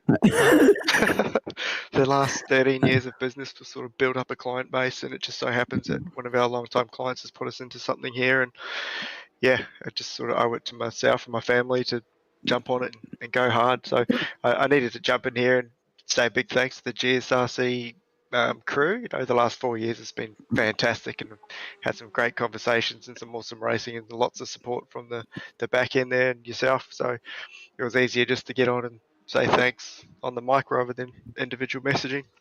Oh, absolutely. Yeah, that would have been just too much copying and pasting. I agree.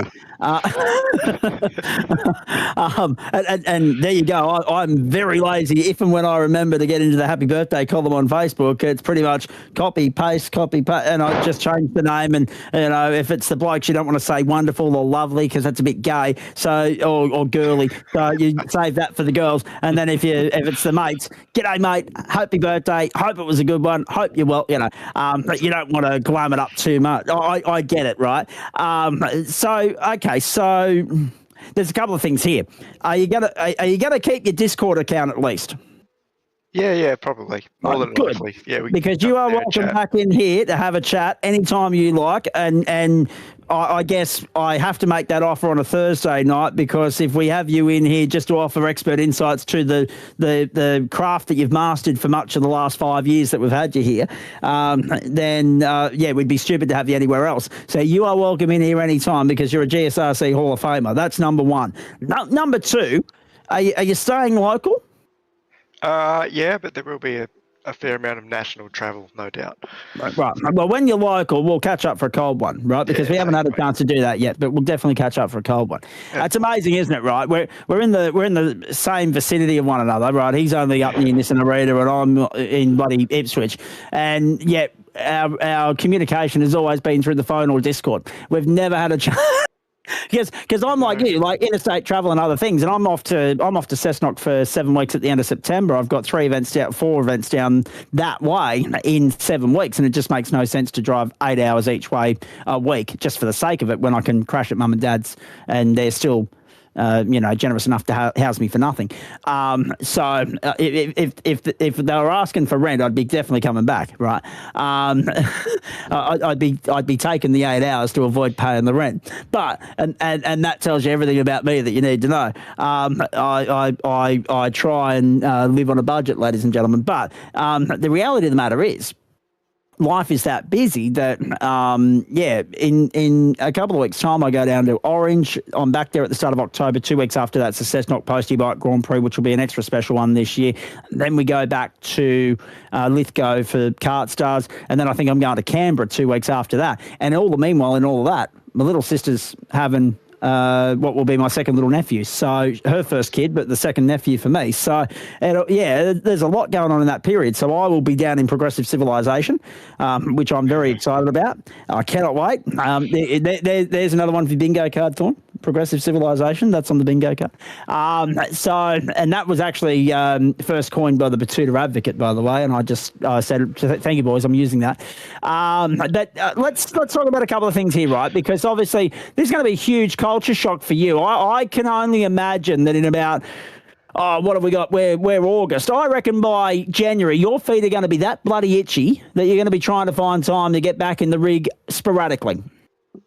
I don't know. I've come to terms with it all, mate, and I am legitimately going to be selling it and getting rid of it completely. So when I turn it off tonight, there'll be no getting back on for competitive racing. When she's gone, she's gone, and we just close that door of that chapter and move on to the next one. But yeah, I'll keep watching, and chatting to some of the lads. But good. We'll find something else to keep us occupied.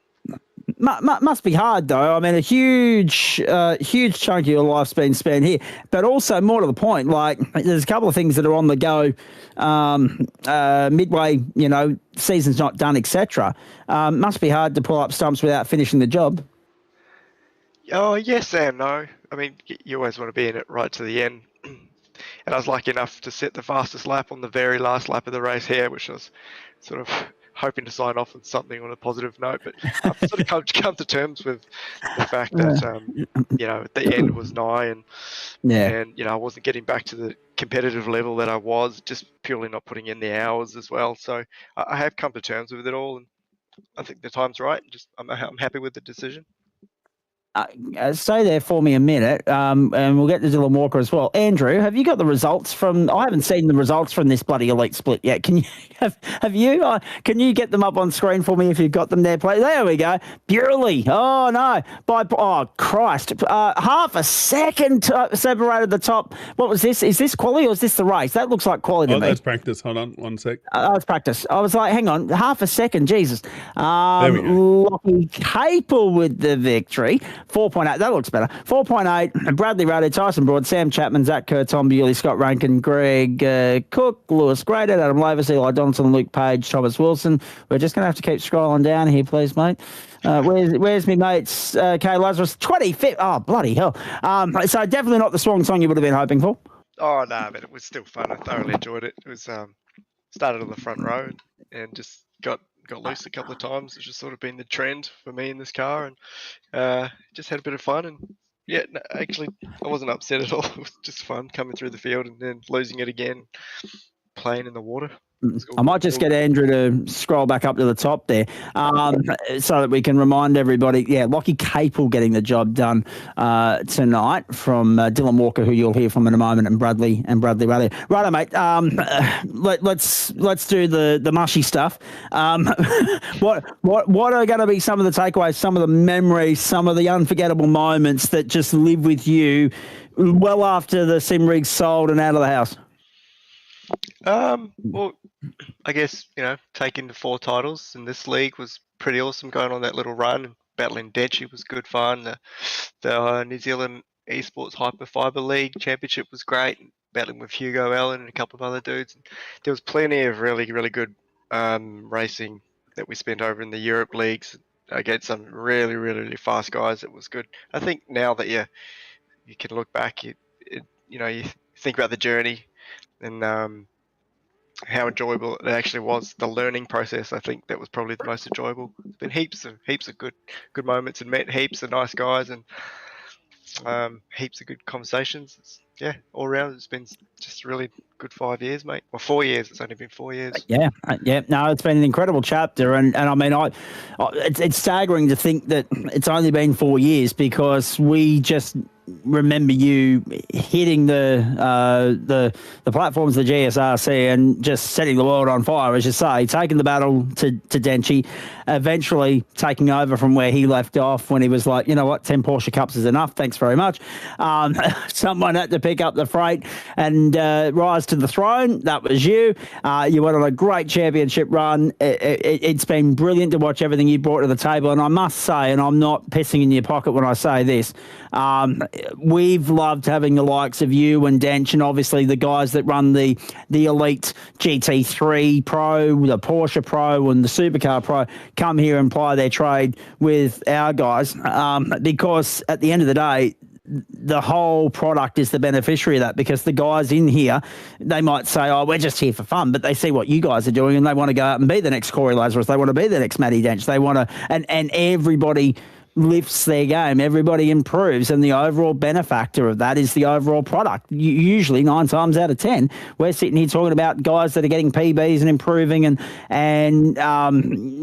finally reaping the rewards of the hard work and the effort they've put in. And that comes back to you blokes continuing to raise the bar, because it gives everybody goalposts to aim for. So we can't thank you enough for the entertainment you've given us over the last couple of years. It's been an absolute pleasure to commentate that.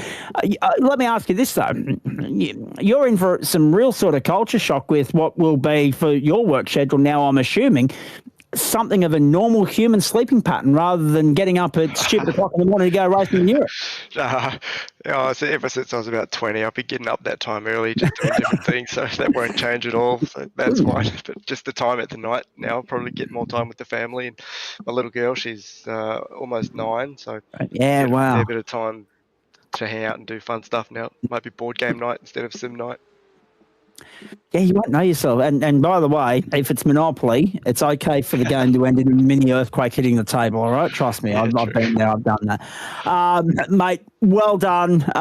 Thanks for dropping that bomb on us. We weren't expecting that. That's caught us completely off guard. But I hope we've done that announcement justice by being able to chew the fat and reflect with you here for a few minutes. That is too big a story to Thorn Wiggett, check your DMs, right? Hang on. So Thorn's just sent through some stats on Corey. So in the league, here we go. 42 wins, done. 72 podiums, Jesus. and 39 poles. So 39 poles, 44 wins, and 72 podiums. There's some pretty neat stats, Corey. That's awesome. I had no idea, but yeah, thanks, Thorn. That's really cool. He's gone straight to Josh Juno's database, hasn't he? I certainly have. Yeah, well done. And that's exactly why. That is exactly why Zuno's been chipping away in the background for months and months and months, putting that database together. And actually, it's one of those things that I need to probably start having open on one of the computer monitor screens here in the man cave when we go racing, to be able to draw it up. Like, well done, Thorn, being able to yank that out.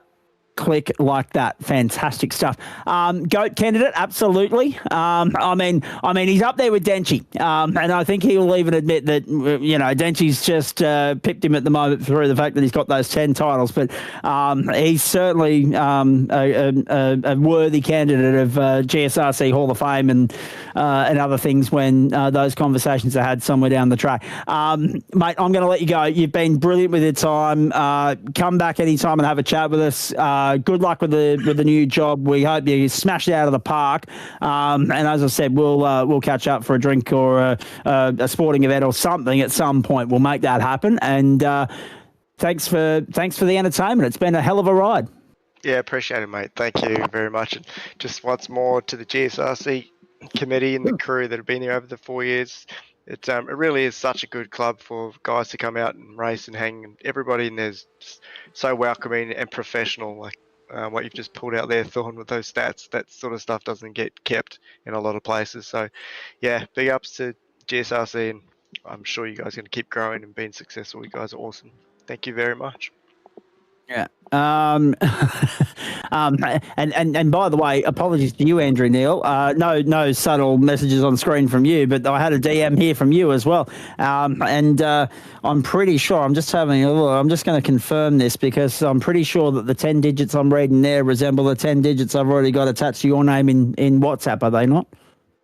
Yes, they are actually. That is a phone number. So next time I leave SDK open on my computer, someone can buzz me. Well, that's good to know. No, I appreciate that. I don't know why. See, I was too wired with everything else that was going on. I didn't even click until I saw the number. I was like, I'm sure I've got your number already. But then it was like, no, I don't have it in my phone. I've got it in my bloody WhatsApp. So, yeah, no, that's excellent. I'll think of that next time. So those little things. We're 6.5 years into this thing, ladies and gentlemen. You'd think we'd have it down packed by now, but no, we're still learning our way. Oh, dear. Hey, Dylan Walker, thank you for hanging around, mate. I mean, we've all been part of something pretty special there. Christ, I was not expecting that. That's if you're stuck around for the post-race show, ladies and gentlemen, you've heard the big breaking news and scoop here first. That will then be shared around the sim racing universe that one of the greats of the Porsche stable is hanging up the helmet. That is an extraordinary story, but well done to Corey Lazarus. I mean, it's not as though he's leaving without any boxes to tick. He's achieved a hell of a lot in the time that he's been here, and it's been a pleasure to call him in action. Going around the grounds, North Melbourne, 15-10-100 defeated the Western Bulldogs 11-11-77, and in the NRL, the Titans and the Cowboys. The final full-time score there, the Cowboys 30 defeated the Titans 8. Dylan Walker, good evening to you. If we go any longer, it'll be morning. Well done. Great performance. As I said, we were covering the open split. Had we known that was Corey Lazarus' last race, we might not have been. But from your standpoint, talk us through your night, because that's a pretty strong result. Very close in qualifying. And obviously, Lockie Cable just a smidgen too good on the night. Yeah. How do you follow that? Exactly. Obviously shout out to Corey. I haven't had the pleasure of racing him too often, but yeah, absolute standout guy and a genuine pace setter as well. So shame to see that he's hanging up the gloves, but credit to him and all that he's done, especially in GSRC and the pro stuff as well. But yeah, my night was pretty good. I didn't know you were broadcasting another split. Just didn't quite have the pace for Capel. A little bit of sloppy driving on my end. It started semi-wet in the slicks, and then it dried out towards the end. So I'm assuming pretty similar to the other split. But it was sort of holding on and got a brutal 3-second slowdown for running wide at the old turn one. And that'll do it. But I think I had a little bit more pace than Capel. I think he might have been saving at the start, and that's why I was reeling him in a little bit. But a bit of sloppy driving on my end meant that I couldn't get to him, and then in that final stint he kind of just walked away a little bit more. So had I kept it on the black stuff for most of the race, I think we would have been looking pretty close. But definitely happy with the result. It's interesting, right? Because to be fair, until Monday night when I clarified it with Adam, I didn't know we were broadcasting the open split either. Because remember, for the benefit of everybody at home, normally we have that down packed before we get going, but at the start of this term, it was all in one split. It was only after the first of the sprint rounds where we definitively ran in two splits because it was a sprint round and we didn't want invert chaos that we decided, hang on, the numbers are still strong.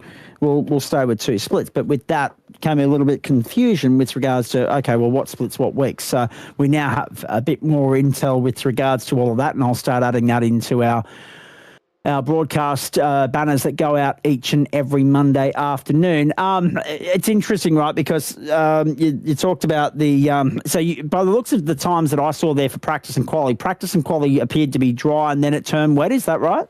Yeah, that's spot on. How hard is it when that's the case, that you don't really know what you're diving into, but everybody's in the same boat and it's a guessing game? Well, yeah, I mean, arriving and driving doesn't really help either. But dry practice, dry qual, and then straight into not a full wet start, but definitely wet enough to be considering the wet tyres. Had it not been dry for the rest of the race, you might have thought about it. But it was definitely on edge. A lot of chaos on those first few laps with people sort of figuring it out. Luckily, the warm-up was wet as well. So we had 5 minutes to sort of tiptoe around and kind of see where everyone was at. But it was more so a case of survival for those first few laps. And then once it kind of settled in, it just got quicker and quicker every lap. So the game was basically playing chicken with the curbs and seeing how much of it you could use. You'd push a couple mil every lap just to try and see what the limits were. Unfortunately, I made the poor decision to overstep those limits a couple of times, and that's why it kind of got out from under me a few times. But definitely very, very difficult conditions, especially with how far down Laz finished in this one as well. So, it was tough for everybody out there. Mainly that first lap chaos was the thing you needed to survive. Absolutely. Now, when we have a look at the rest of it, the Porsche 992.2, let's have a quick chat about that because we heard Corey highlighting, he struggles in getting to grips with it. How have you found it over the course of the last 7 or 8 months? Yeah, I'm not really much of a P Cup guy. I've kind of followed Bewley and Jackson into this one just to have a dip, but I definitely prefer it to the previous generation. You can really push the car a lot more. I felt like in the 992.1, it was more so just trying to drive within the limits of the car. This one, I feel like you can really wring its neck and try and push for some quick laps. So personally, for my driving style, I prefer this one a lot more. Evidently, I should probably put a bit more time into it. But yeah, no, I really, really enjoyed it. Definitely more so than the previous generation as well. Let me ask you this as well, because with regards to the Silverstone circuit, where does it rate? Where does it stack up with regards to circuits that, obviously you mentioned teammates, you're in here to have a steer with the boys, and that's good. We love that aspect of, the culture and the community element of this and the camaraderie and it's like one big happy bloody family, right? But Silverstone circuit you like or meh? I quite like it. I don't get what all the hate's about. I don't like in a prototype or something like that. It can be very, very limiting with the aero wash. In touring cars like this and GT3s, I think it's very underrated. So yeah, I get why like your prototype drivers or your formula drivers might not be a big fan because it is just basically a big conga line the whole race. But with these things, it was really good. Like you had some really, really good battles. So I don't really understand what the hate's for. But yeah, to each their own, I suppose. Well, that's exactly right. When are we gonna see you on a more regular basis now that you're having a steer with the boys, or is this just going to be when the timing's right, when circumstances allow you to do so, when the schedule lines up? Yeah, look, I want to be in here more often, but unfortunately, yeah, it's just the schedule of work and uni and everything. Trying to let the stars align is a pretty rare occasion to jump in here in the GSRC races. So hopefully I'll be able to jump in and do a couple more. But for the time being, I don't know if I can commit to anything too regular, unfortunately. All right. With that in mind, where else are you looking at popping up and having a steer when the timing's right, mate? Because, obviously the schedule is what it is, but it might vary week to week. Where else might you pop up and have a steer? I'll definitely try come back next week for these Porsche Cups. That was a really good race this week. But GT1s have got my eye at the moment. I had a go at Brands Hatch, but that didn't really work out too well. So hopefully I can keep the car in one piece this time and not be on the raw side of a couple incidents. But yeah, that's what really stood out to me on the schedule. Those things are really, really underrated in my opinion. So it's good to see a pretty decent turnout, and hopefully I'll be able to have a dip tomorrow as well. Oh, very nicely done. And you mentioned the prototypes. Obviously, the World Endurance Championship coming back to Silverstone next April, Anzac Day. In fact, what a huge day that's going to be. Bledisloe Cup, Anzac Day services, AFL, NRL, World Endurance Championship. Early speculation is that there'll be a Japanese Formula One Grand Prix or something on the same day as well. So there's a lot to be excited about on one of the most sacred days on our calendar next year. But what are you enjoying most about Friday nights? Because the IndyCars in Portland and obviously the GT1s at Watkins Glen, we're anticipating big numbers for that just purely because it's the Glen.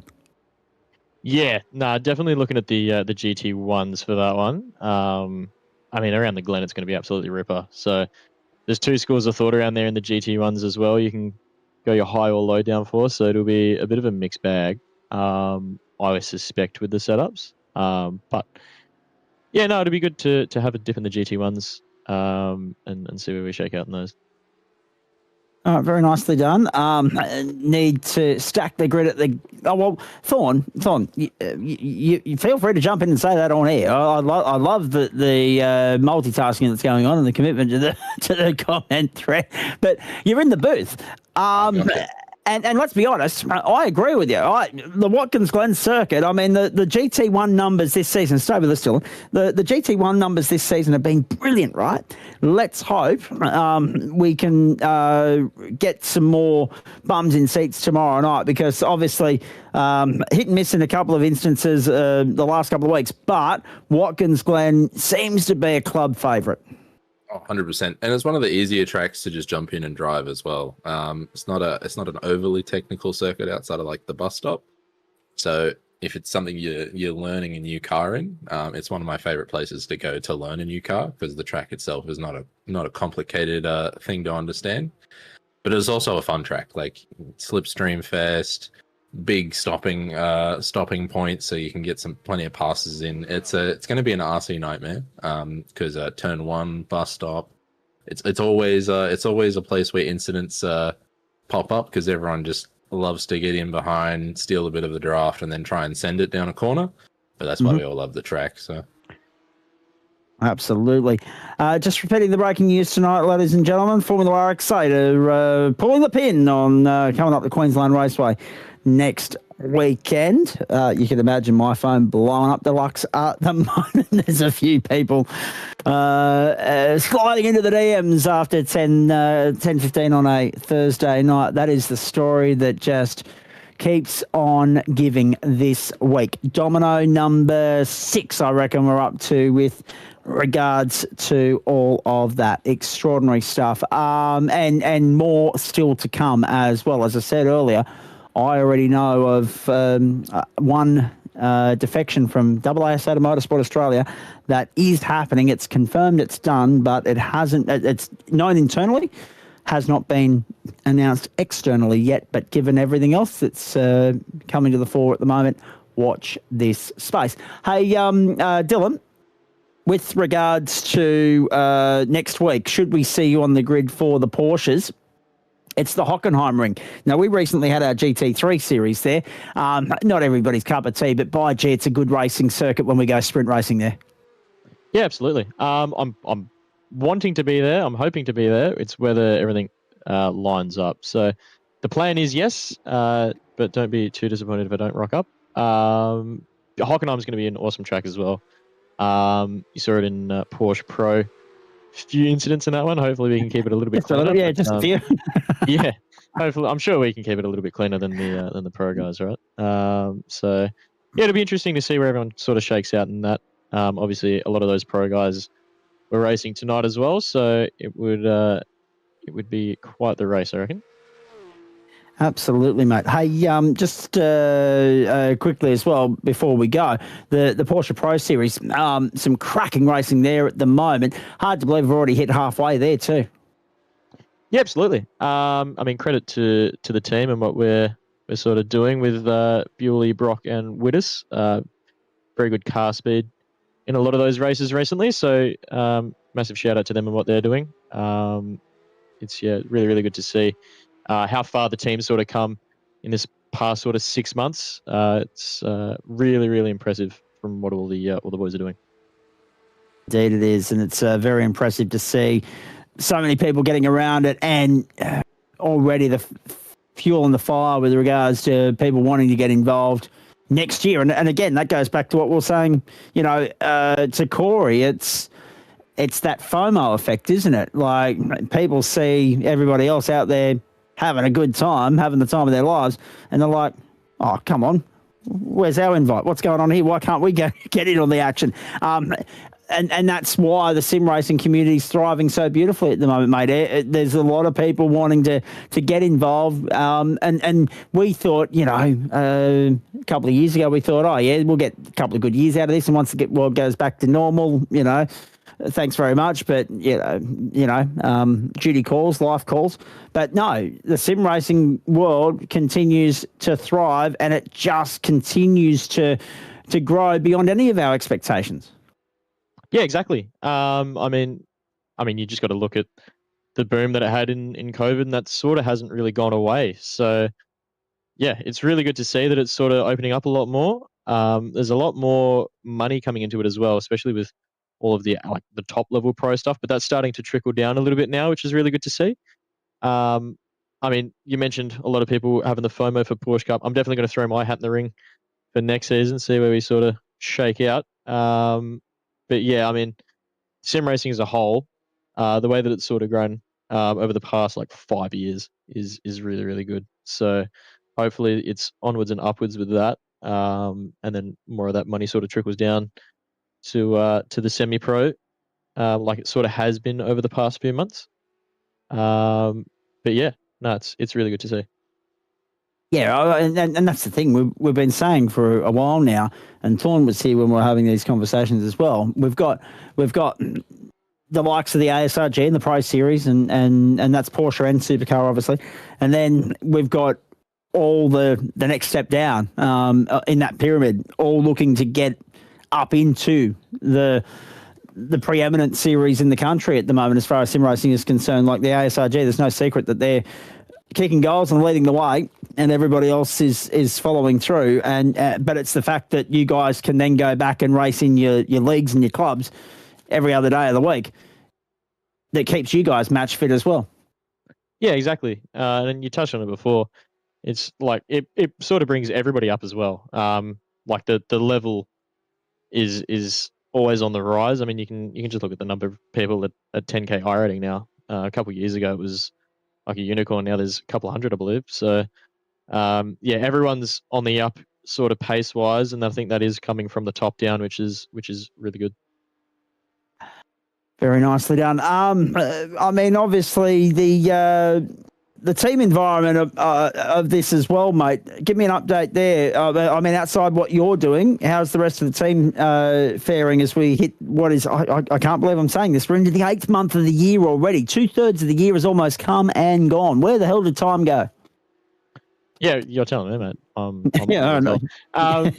Yeah, no, momentum is, funnily enough, building momentum. It's growing quite a bit, which is really, really good. We've got a lot of some seriously quick talent in the team, so it's really good to see how it's sort of growing and developing. There's a fair bit more to come in the coming months, I'd say. So keep an eye out for that, I suppose. But yeah, no, I think we're on an upward trajectory. I mean, you just got to look at Porsche Cup, how we were sort of, mid to back at the start. Had a couple wobbly rounds, but now we're, near the front and competing with the big boys. So it's really good to see. And I think that's only going to get better, especially with all the work that the boys are putting in. JV in particular, massive shout out to him with all the work that he's put in growing the team. So yeah, absolute credit to everyone involved. Absolutely, it is. It's been great to watch. I mean, you talk about your guys there at Momentum. It's been great as part of the growth over the last few years to watch the big teams grow and thrive as well. And obviously, as you know, there's some good little team rivalries forming and brewing as well. We've seen a bit of that here on the platforms of the GSRC. It keeps everybody chatting. It keeps everybody engaged. It keeps everybody intrigued. That's what we want to do. Well done, mate. Terrific performance tonight. Sorry we didn't get to see it. The joys of having two splits at the moment, trying to share the love and give everybody some airtime. Hopefully we'll be catching you in action at some point next week. I believe it'll be a case of, because we've got 3 sprint rounds, it'll be open race, start, elite split feature, and we'll hopefully see you as part of all of that. And if not, we'll definitely see you tomorrow night. Yeah, sweet as. Cheers, boys. Appreciate all the effort you put into the broadcast and stuff. And yeah, hopefully we'll see you again tomorrow. Very nicely done. Thank you, Dylan Walker. Thorn, to finish with you, and I appreciate you hanging around. And let's be perfectly honest, I've been, what am I now about? I've been awake for about 34 hours on the hop now. So I'm probably due for some sleep. Yeah, I'm not, but I am at the same time. I must be some sort of medical marvel because this is, I reckon this is about the 6th or 7th time that I've done that this year, just gone for a stupid amount of hours on the hop, skip and jump. But when the big news breaks and you need to be able to, have your foot to the floor and your ear to the phone, today's been, very, very good. Let's talk about you in Formula V, shall we? We appreciated the effort that you and the Wild Ride boys put in during the Formula V warm-up to try and go out there and get some promo shots for yourselves. Oh, 100%, mate. We were just practicing some new tactics to block the road, We could all get on the track at the same time. Well, you're going to need to with Alex Borgersrud and Sam Chapman slicing and dicing the way through the field as easily as they do. Oh, I know, it's ridiculous. They've got some serious skill, though. It's just one of those cars where it rewards raw talent and feel. They've obviously got all the racecraft in the world, but if you can feel the V out and not slow yourself down in corners unnecessarily, then you're always going to be the fastest on the track, and they're just very good at that. So, absolutely. From your standpoint, I mean, again, it was tamed by V standards tonight with the Rudskogen Motor Centre in Norway. A little bit of a drop-off in entry numbers, but also when you have early race incidents that divide and split and conquer and spread the field out, near and thin, it makes it difficult to get the lively entertainment and excitement that we get at the Knock Hills and the Motorsports and whatever else, and we're looking forward to Motorsport next week. But from your standpoint, it's a technical, tricky little track, that Rudskogen Motor Centre, isn't it? It is, but I actually really, really enjoyed it. I didn't think I would. I've struggled in other cars at that place. A lot of the entry-level MX-5s and Spec Fords and stuff like that, I've struggled there. But yeah, after about 20 laps of practice, it started to make a bit of sense. Just got to stop putting it in the tight line on the first lap of a race, so I could stop spinning. Yeah, exactly right. I was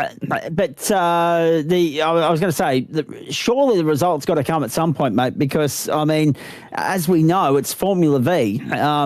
Sometimes it can be a little bit of a jackpot lottery bingo sort of thing. It's a random lucky dip draw, right? You just don't know what's going to happen. Inevitably, one of those pools of fortune is going to fall into your lap, and you're going to have that stroke of luck that you've been waiting for. Oh, 100%. There's a probability, keep doing it. Eventually it'll stick. I had a P6 in race 2 today, so I was actually pretty happy with that, and had a good fight. I think it was with Proctor for that last spot on the top 5 in the second race. It was like 0.04 of a second, so that was pretty fun. And that was the only race I managed to actually put together without spinning it. So when I don't spin and I can keep it on the road, I can actually get a result or two here or there.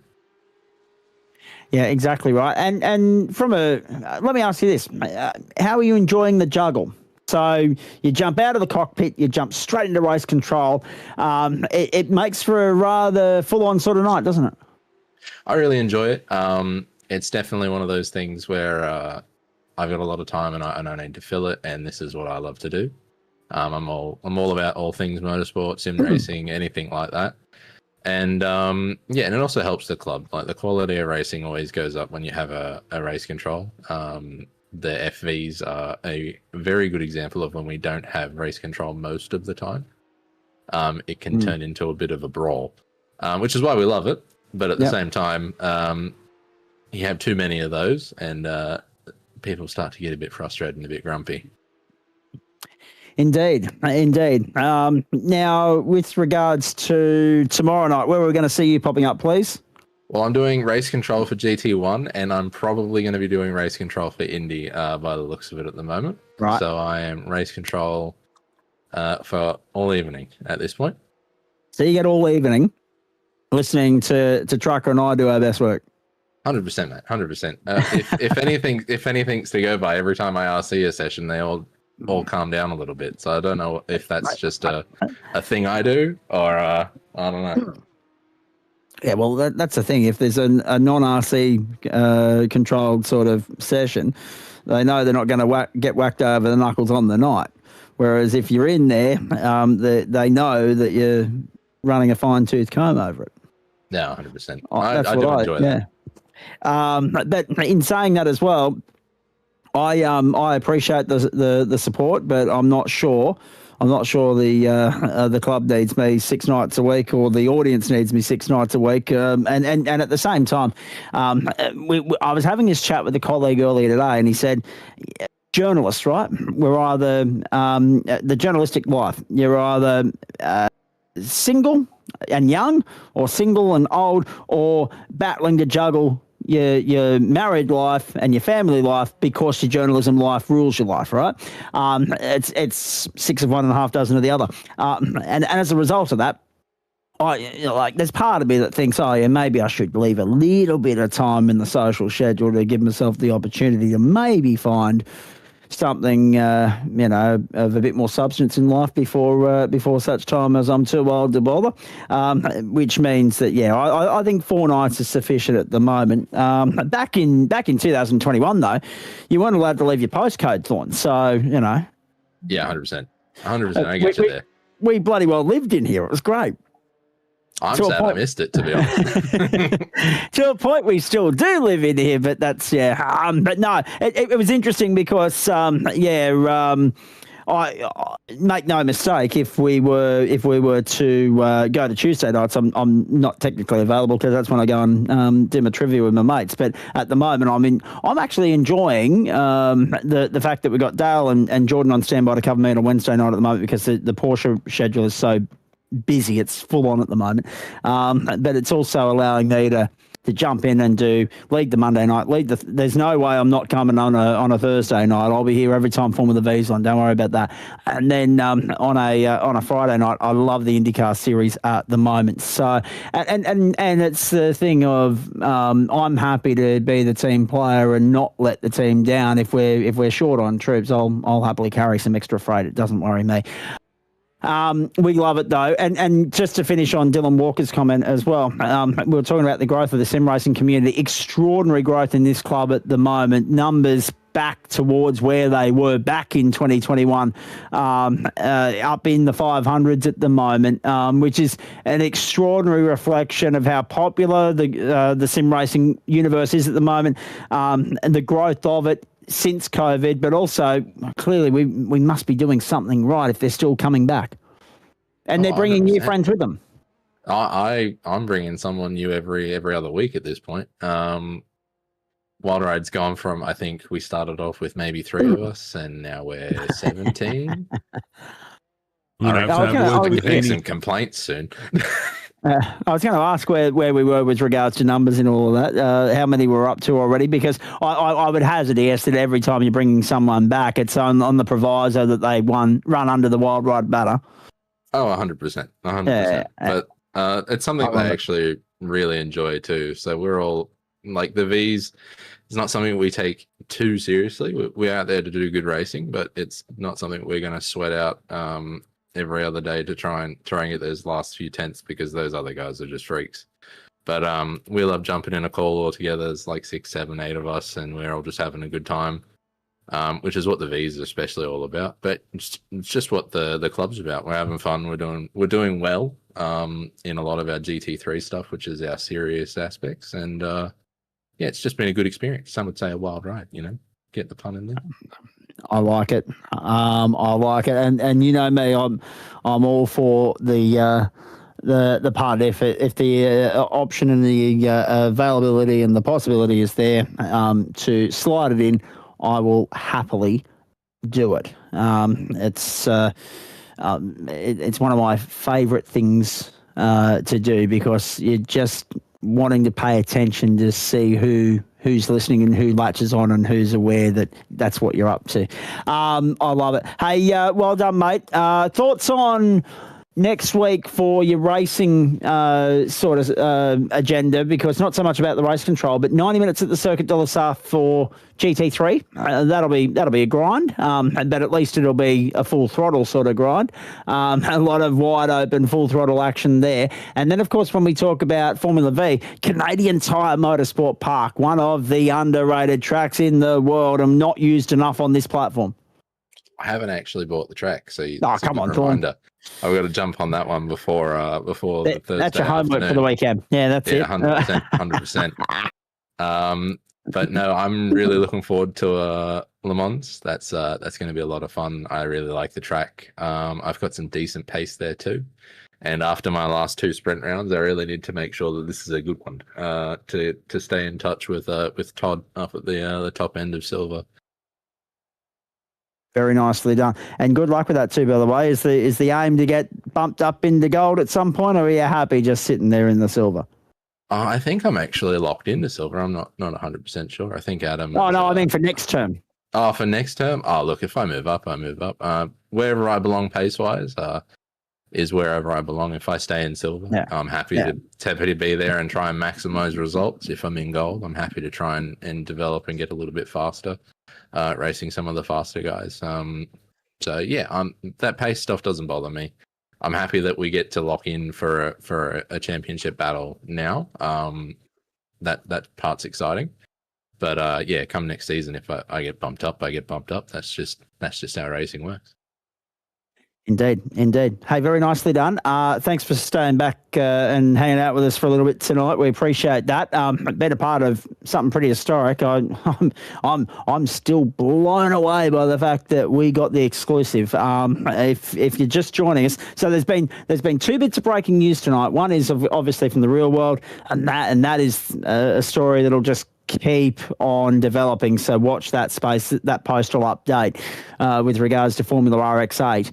And then, of course, Corey Lazarus announced that because of, and this is the thing, right? We enter this under no illusion whatsoever that there is a big wide open world out there, and there's bills to be paid, there's life to be lived, there's commitments to be attended to. This might be a full-time commitment for some people, but sometimes something has to give, and you, unfortunately, as much as you want to continue to pursue this, it has to be viewed as a leisurely thing in those decision-making processes. And that is, there's a wonderful professional opportunity for Corey to pursue. He's going to do that. It means that I never thought I'd be saying this, but he's going to put the sim rig on the market. So if you want a top quality sim rig, and it'll be worth a little bit of beef too, because let's be perfectly honest, with that sort of track record, he can ramp that price up and someone will want it because, well, if he's had the success with it, maybe we can too. There's always that sort of mindset. But yeah, Corey Lazarus due to, and we wish him all the very best in the world with the professional opportunity that's heading his way. A wonderful time for him, and obviously something a little bit more solid and stable than the old work for yourself mentality, not mentality, but that whole mantra. Obviously, I know my old man has spent the last 20 odd years working for himself. He's in the process of shutting up and retiring. It's a tough old grind. No one's there to pay your annual leave. No one's there to pay your extras, etc. You got to do all that yourself. So he's now put himself in a position to better look after himself and his family, and all the very best to him. But yeah, he's going to be missed around here. There's no doubt about that. To think that we've witnessed some of the very best work that he's brought to the table on these very platforms over the course of the last 4 years, and it's all of a sudden over. It feels like it's gone by in the blink of an eye. So that is the breaking news tonight. Corey Lazarus, and I greatly appreciate the fact that he reserved that announcement for us. I mean, that's pretty sweet. The fact that he's dropped that. I mean, very unexpected. Could have given me a heads up, Corey. I might have had something prepared for it, but no, it's dropped it on us. And yes, that is the big news. So not the way we would have wanted finishing down in 25th, but we wish him all the very best with what's to come. And if he smashes that out of the park the way he did his sim racing, well, he's set for life. There's no doubt about that. That's the road ahead for the Porsche Cup Series, folks.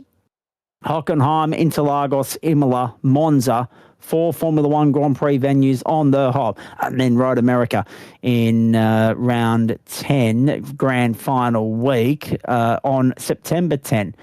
So that'll be night 4, week 10, September 10, term 3. All the nice numbers adding up there. There's no doubt about that. It's a great schedule. It really is. And that's funny because you went schedule and I went schedule, and there was a question about that on socials. I don't know why they do it. They just do it for clickbait. Someone was saying the other day, "Oh, do you say it this way or that way?" Who cares? Everyone knows what you mean. It depends on what school you went to. I've always said that. That is a banger schedule, especially with the fact that we've got 3 sprint races back to back to back and a super sprint at Road America. We've never done the super sprint format at Road America. We're very excited about what that might well bring to the table. We've had fun. We hope you have as well. Andrew Neil, final thoughts from you. Not a good racing, a little bit of a snore fest there at the start, and picked up at the end to be really quite an exciting finish. So good job to all the racers. We're going to miss, at one point there, Corey on. What's that? I was going to say, at one point there, you were wondering why I was so quiet. Well, I'm only as loud as the race will allow me to be. I don't ramp it up for no reason. I'm surprised you couldn't hear my keyboard. Thorne and I were talking in the background. Love it. Yeah, you were going to say that, Corey. Yeah. Credit to having Corey on the GSRC. It's been great having him here. He's been a good guy to watch out there, provides plenty of interesting watching, and really brought some competition to the table. So be sad to see him go, but all the best to him. Yeah, exactly. And as I said, hopefully he comes back and sits in and does expert comments with us from time to time, because I reckon that the insights that bloke has, you don't just lose that overnight just because you walk away from the sim rig or anything like that. He'll have that mindset. He'll be one of the great. He'll be one of the great analysts of the game if he ever wants to pursue that as well. Thanks very much for your company this evening, folks. It's been a pleasure to be with you. A little bit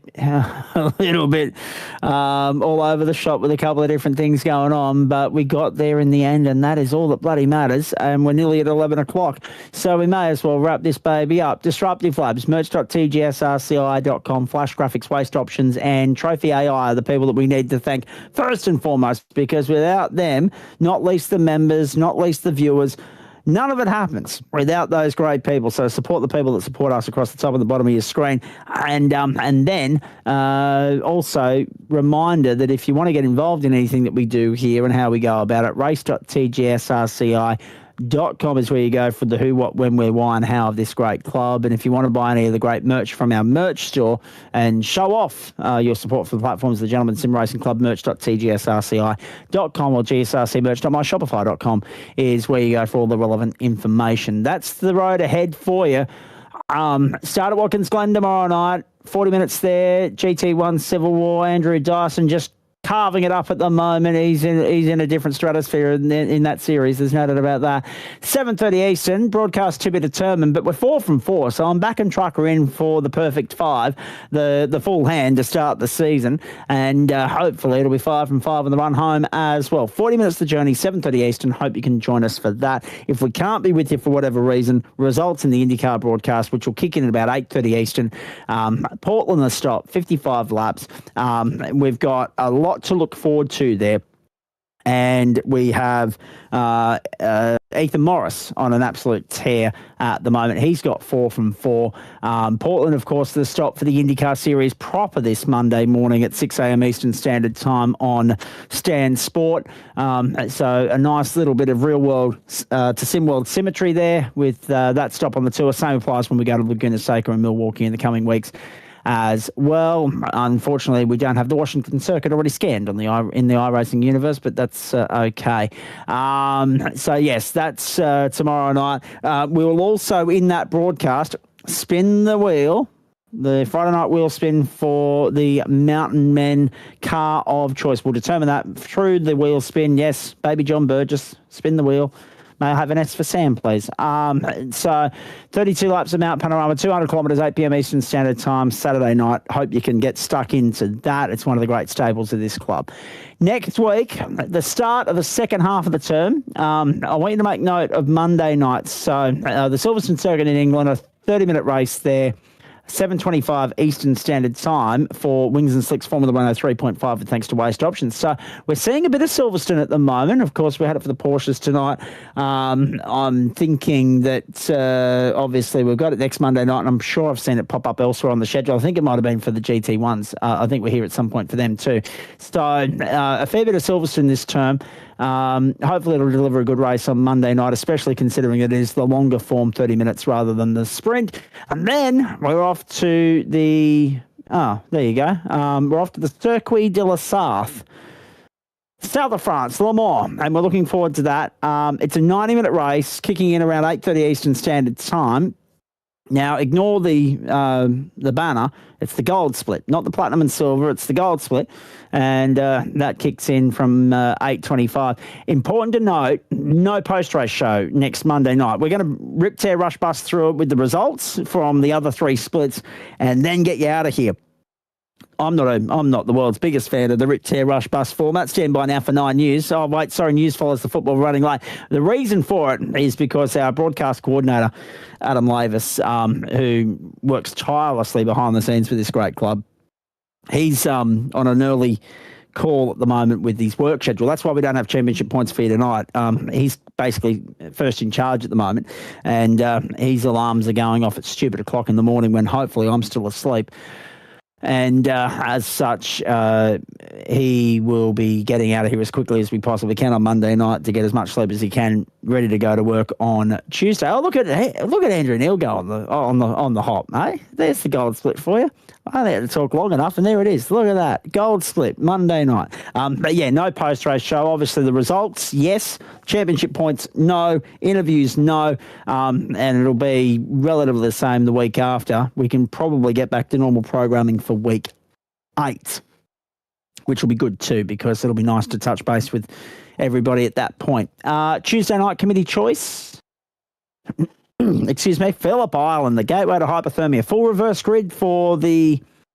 I've got no idea. It's 2 sprint races. That part I do know.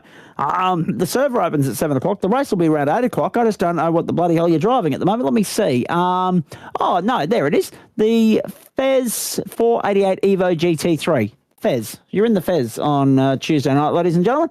Sprint racing and a full reverse grid for the second race over 35 minutes. Server open 7 p.m. Eastern Standard Time, rather. We're not there yet.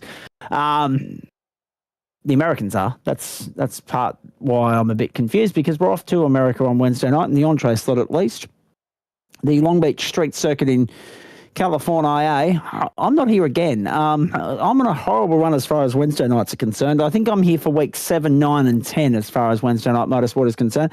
But I appreciate Dale Sharp and Jordan Pianazzola keeping the seat warm, and I believe there's a couple of others that want to try their hand at that. And that's going to be good fun. The BMW's on Long Beach, and then it's sprint racing, and it's all sprint racing across Wednesday night because the supercars are on the streets of Adelaide. 2 sprint races there, 8:40 Eastern.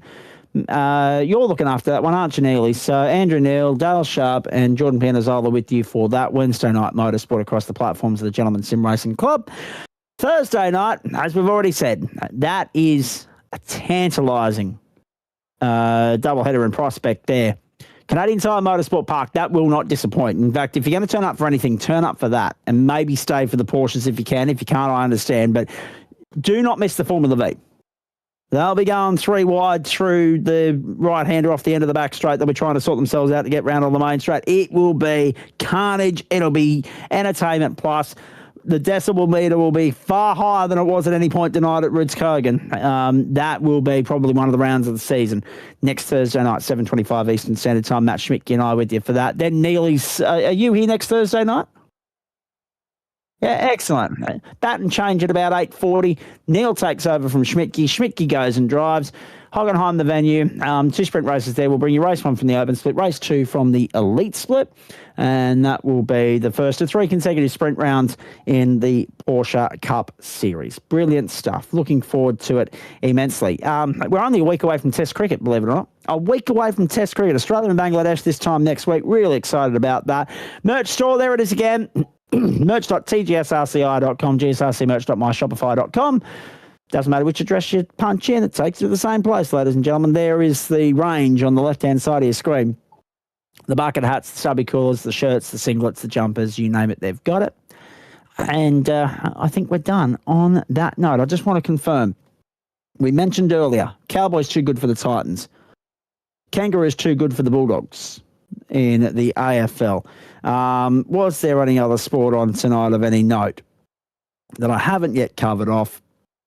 The answer is no. However, if you happen to be burning the candle at both ends and you happen to be up tomorrow morning, the 7 Network is showcasing the Under-20 World Athletics Championships, and there's plenty of Aussies in action there.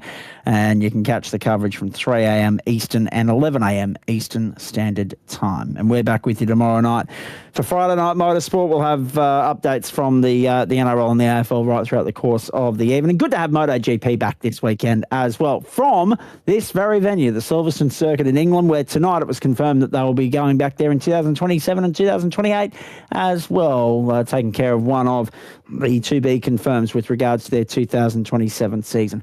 I hope you enjoyed that. On behalf of the entire crew here, we say congratulations to Corey Lazarus on a stellar sim racing career. We say good luck to anyone involved in that ongoing shit show, and I can say that at this time of the night because that's the only way to describe it, that's unfolding in Australian motorsport right now. There's a lot of people up in arms about that, but I had great fun in Dale Sharp said to me today, he said, I feel like everyone's pussyfooting around the issue, no one's actually ripping the Band-Aid off and having a chat about it. I said, well, watch this. So we ripped the Band-Aid off. We had a good chat about that. And I'm still getting feedback on it now, and it's been live for about 8 hours. So there you go. Hope you enjoyed it. On behalf of the crew here, well done to all involved in what was a cracking night of Thursday Night Motorsport. Well done to Alex Bergershed, who got the job done. Borgers Rud, I should say. And he, of course, will be in action again next week in GSRC Formula V. It was great to have him in the booth, I must say, for the first time on the back of a Formula V round earlier tonight. He picked up 2 of the race wins. Sam Chapman picked up the other one. Chapo just doing Chapo things and waltzing in at the end and carving up. And remembering that Borgers Rud was 29th in the championship coming into this round, and he'll vault up the order. There's no doubt about that. And well done to Wade Sheedy. That was a phenomenal strategy race here, getting on the dry tyres at the right time in the GSRC Open Porsche Cup. We're out of here. We're done. I don't know how, but we made it to 11 o'clock again. Oh, that's right. We had an extended interview with Corey Lazarus one last time as a GSRC driver. Watch for the marketplace when that hits the market, that sim rig. That'll be precious cargo and valuable commodity. There's no doubt about that. Thanks for your company. Enjoy the rest of your Thursday night. We look forward to your company here, same time, same place tomorrow evening to do it all again. GT1, Civil War, into the IndyCar. So we go the reverse order. We go tin tops into open wheelers rather than the other way around as we do on at least Mondays and Thursday nights. For the crew, have a great evening, everybody. I'm Zach Caben. Bye for now.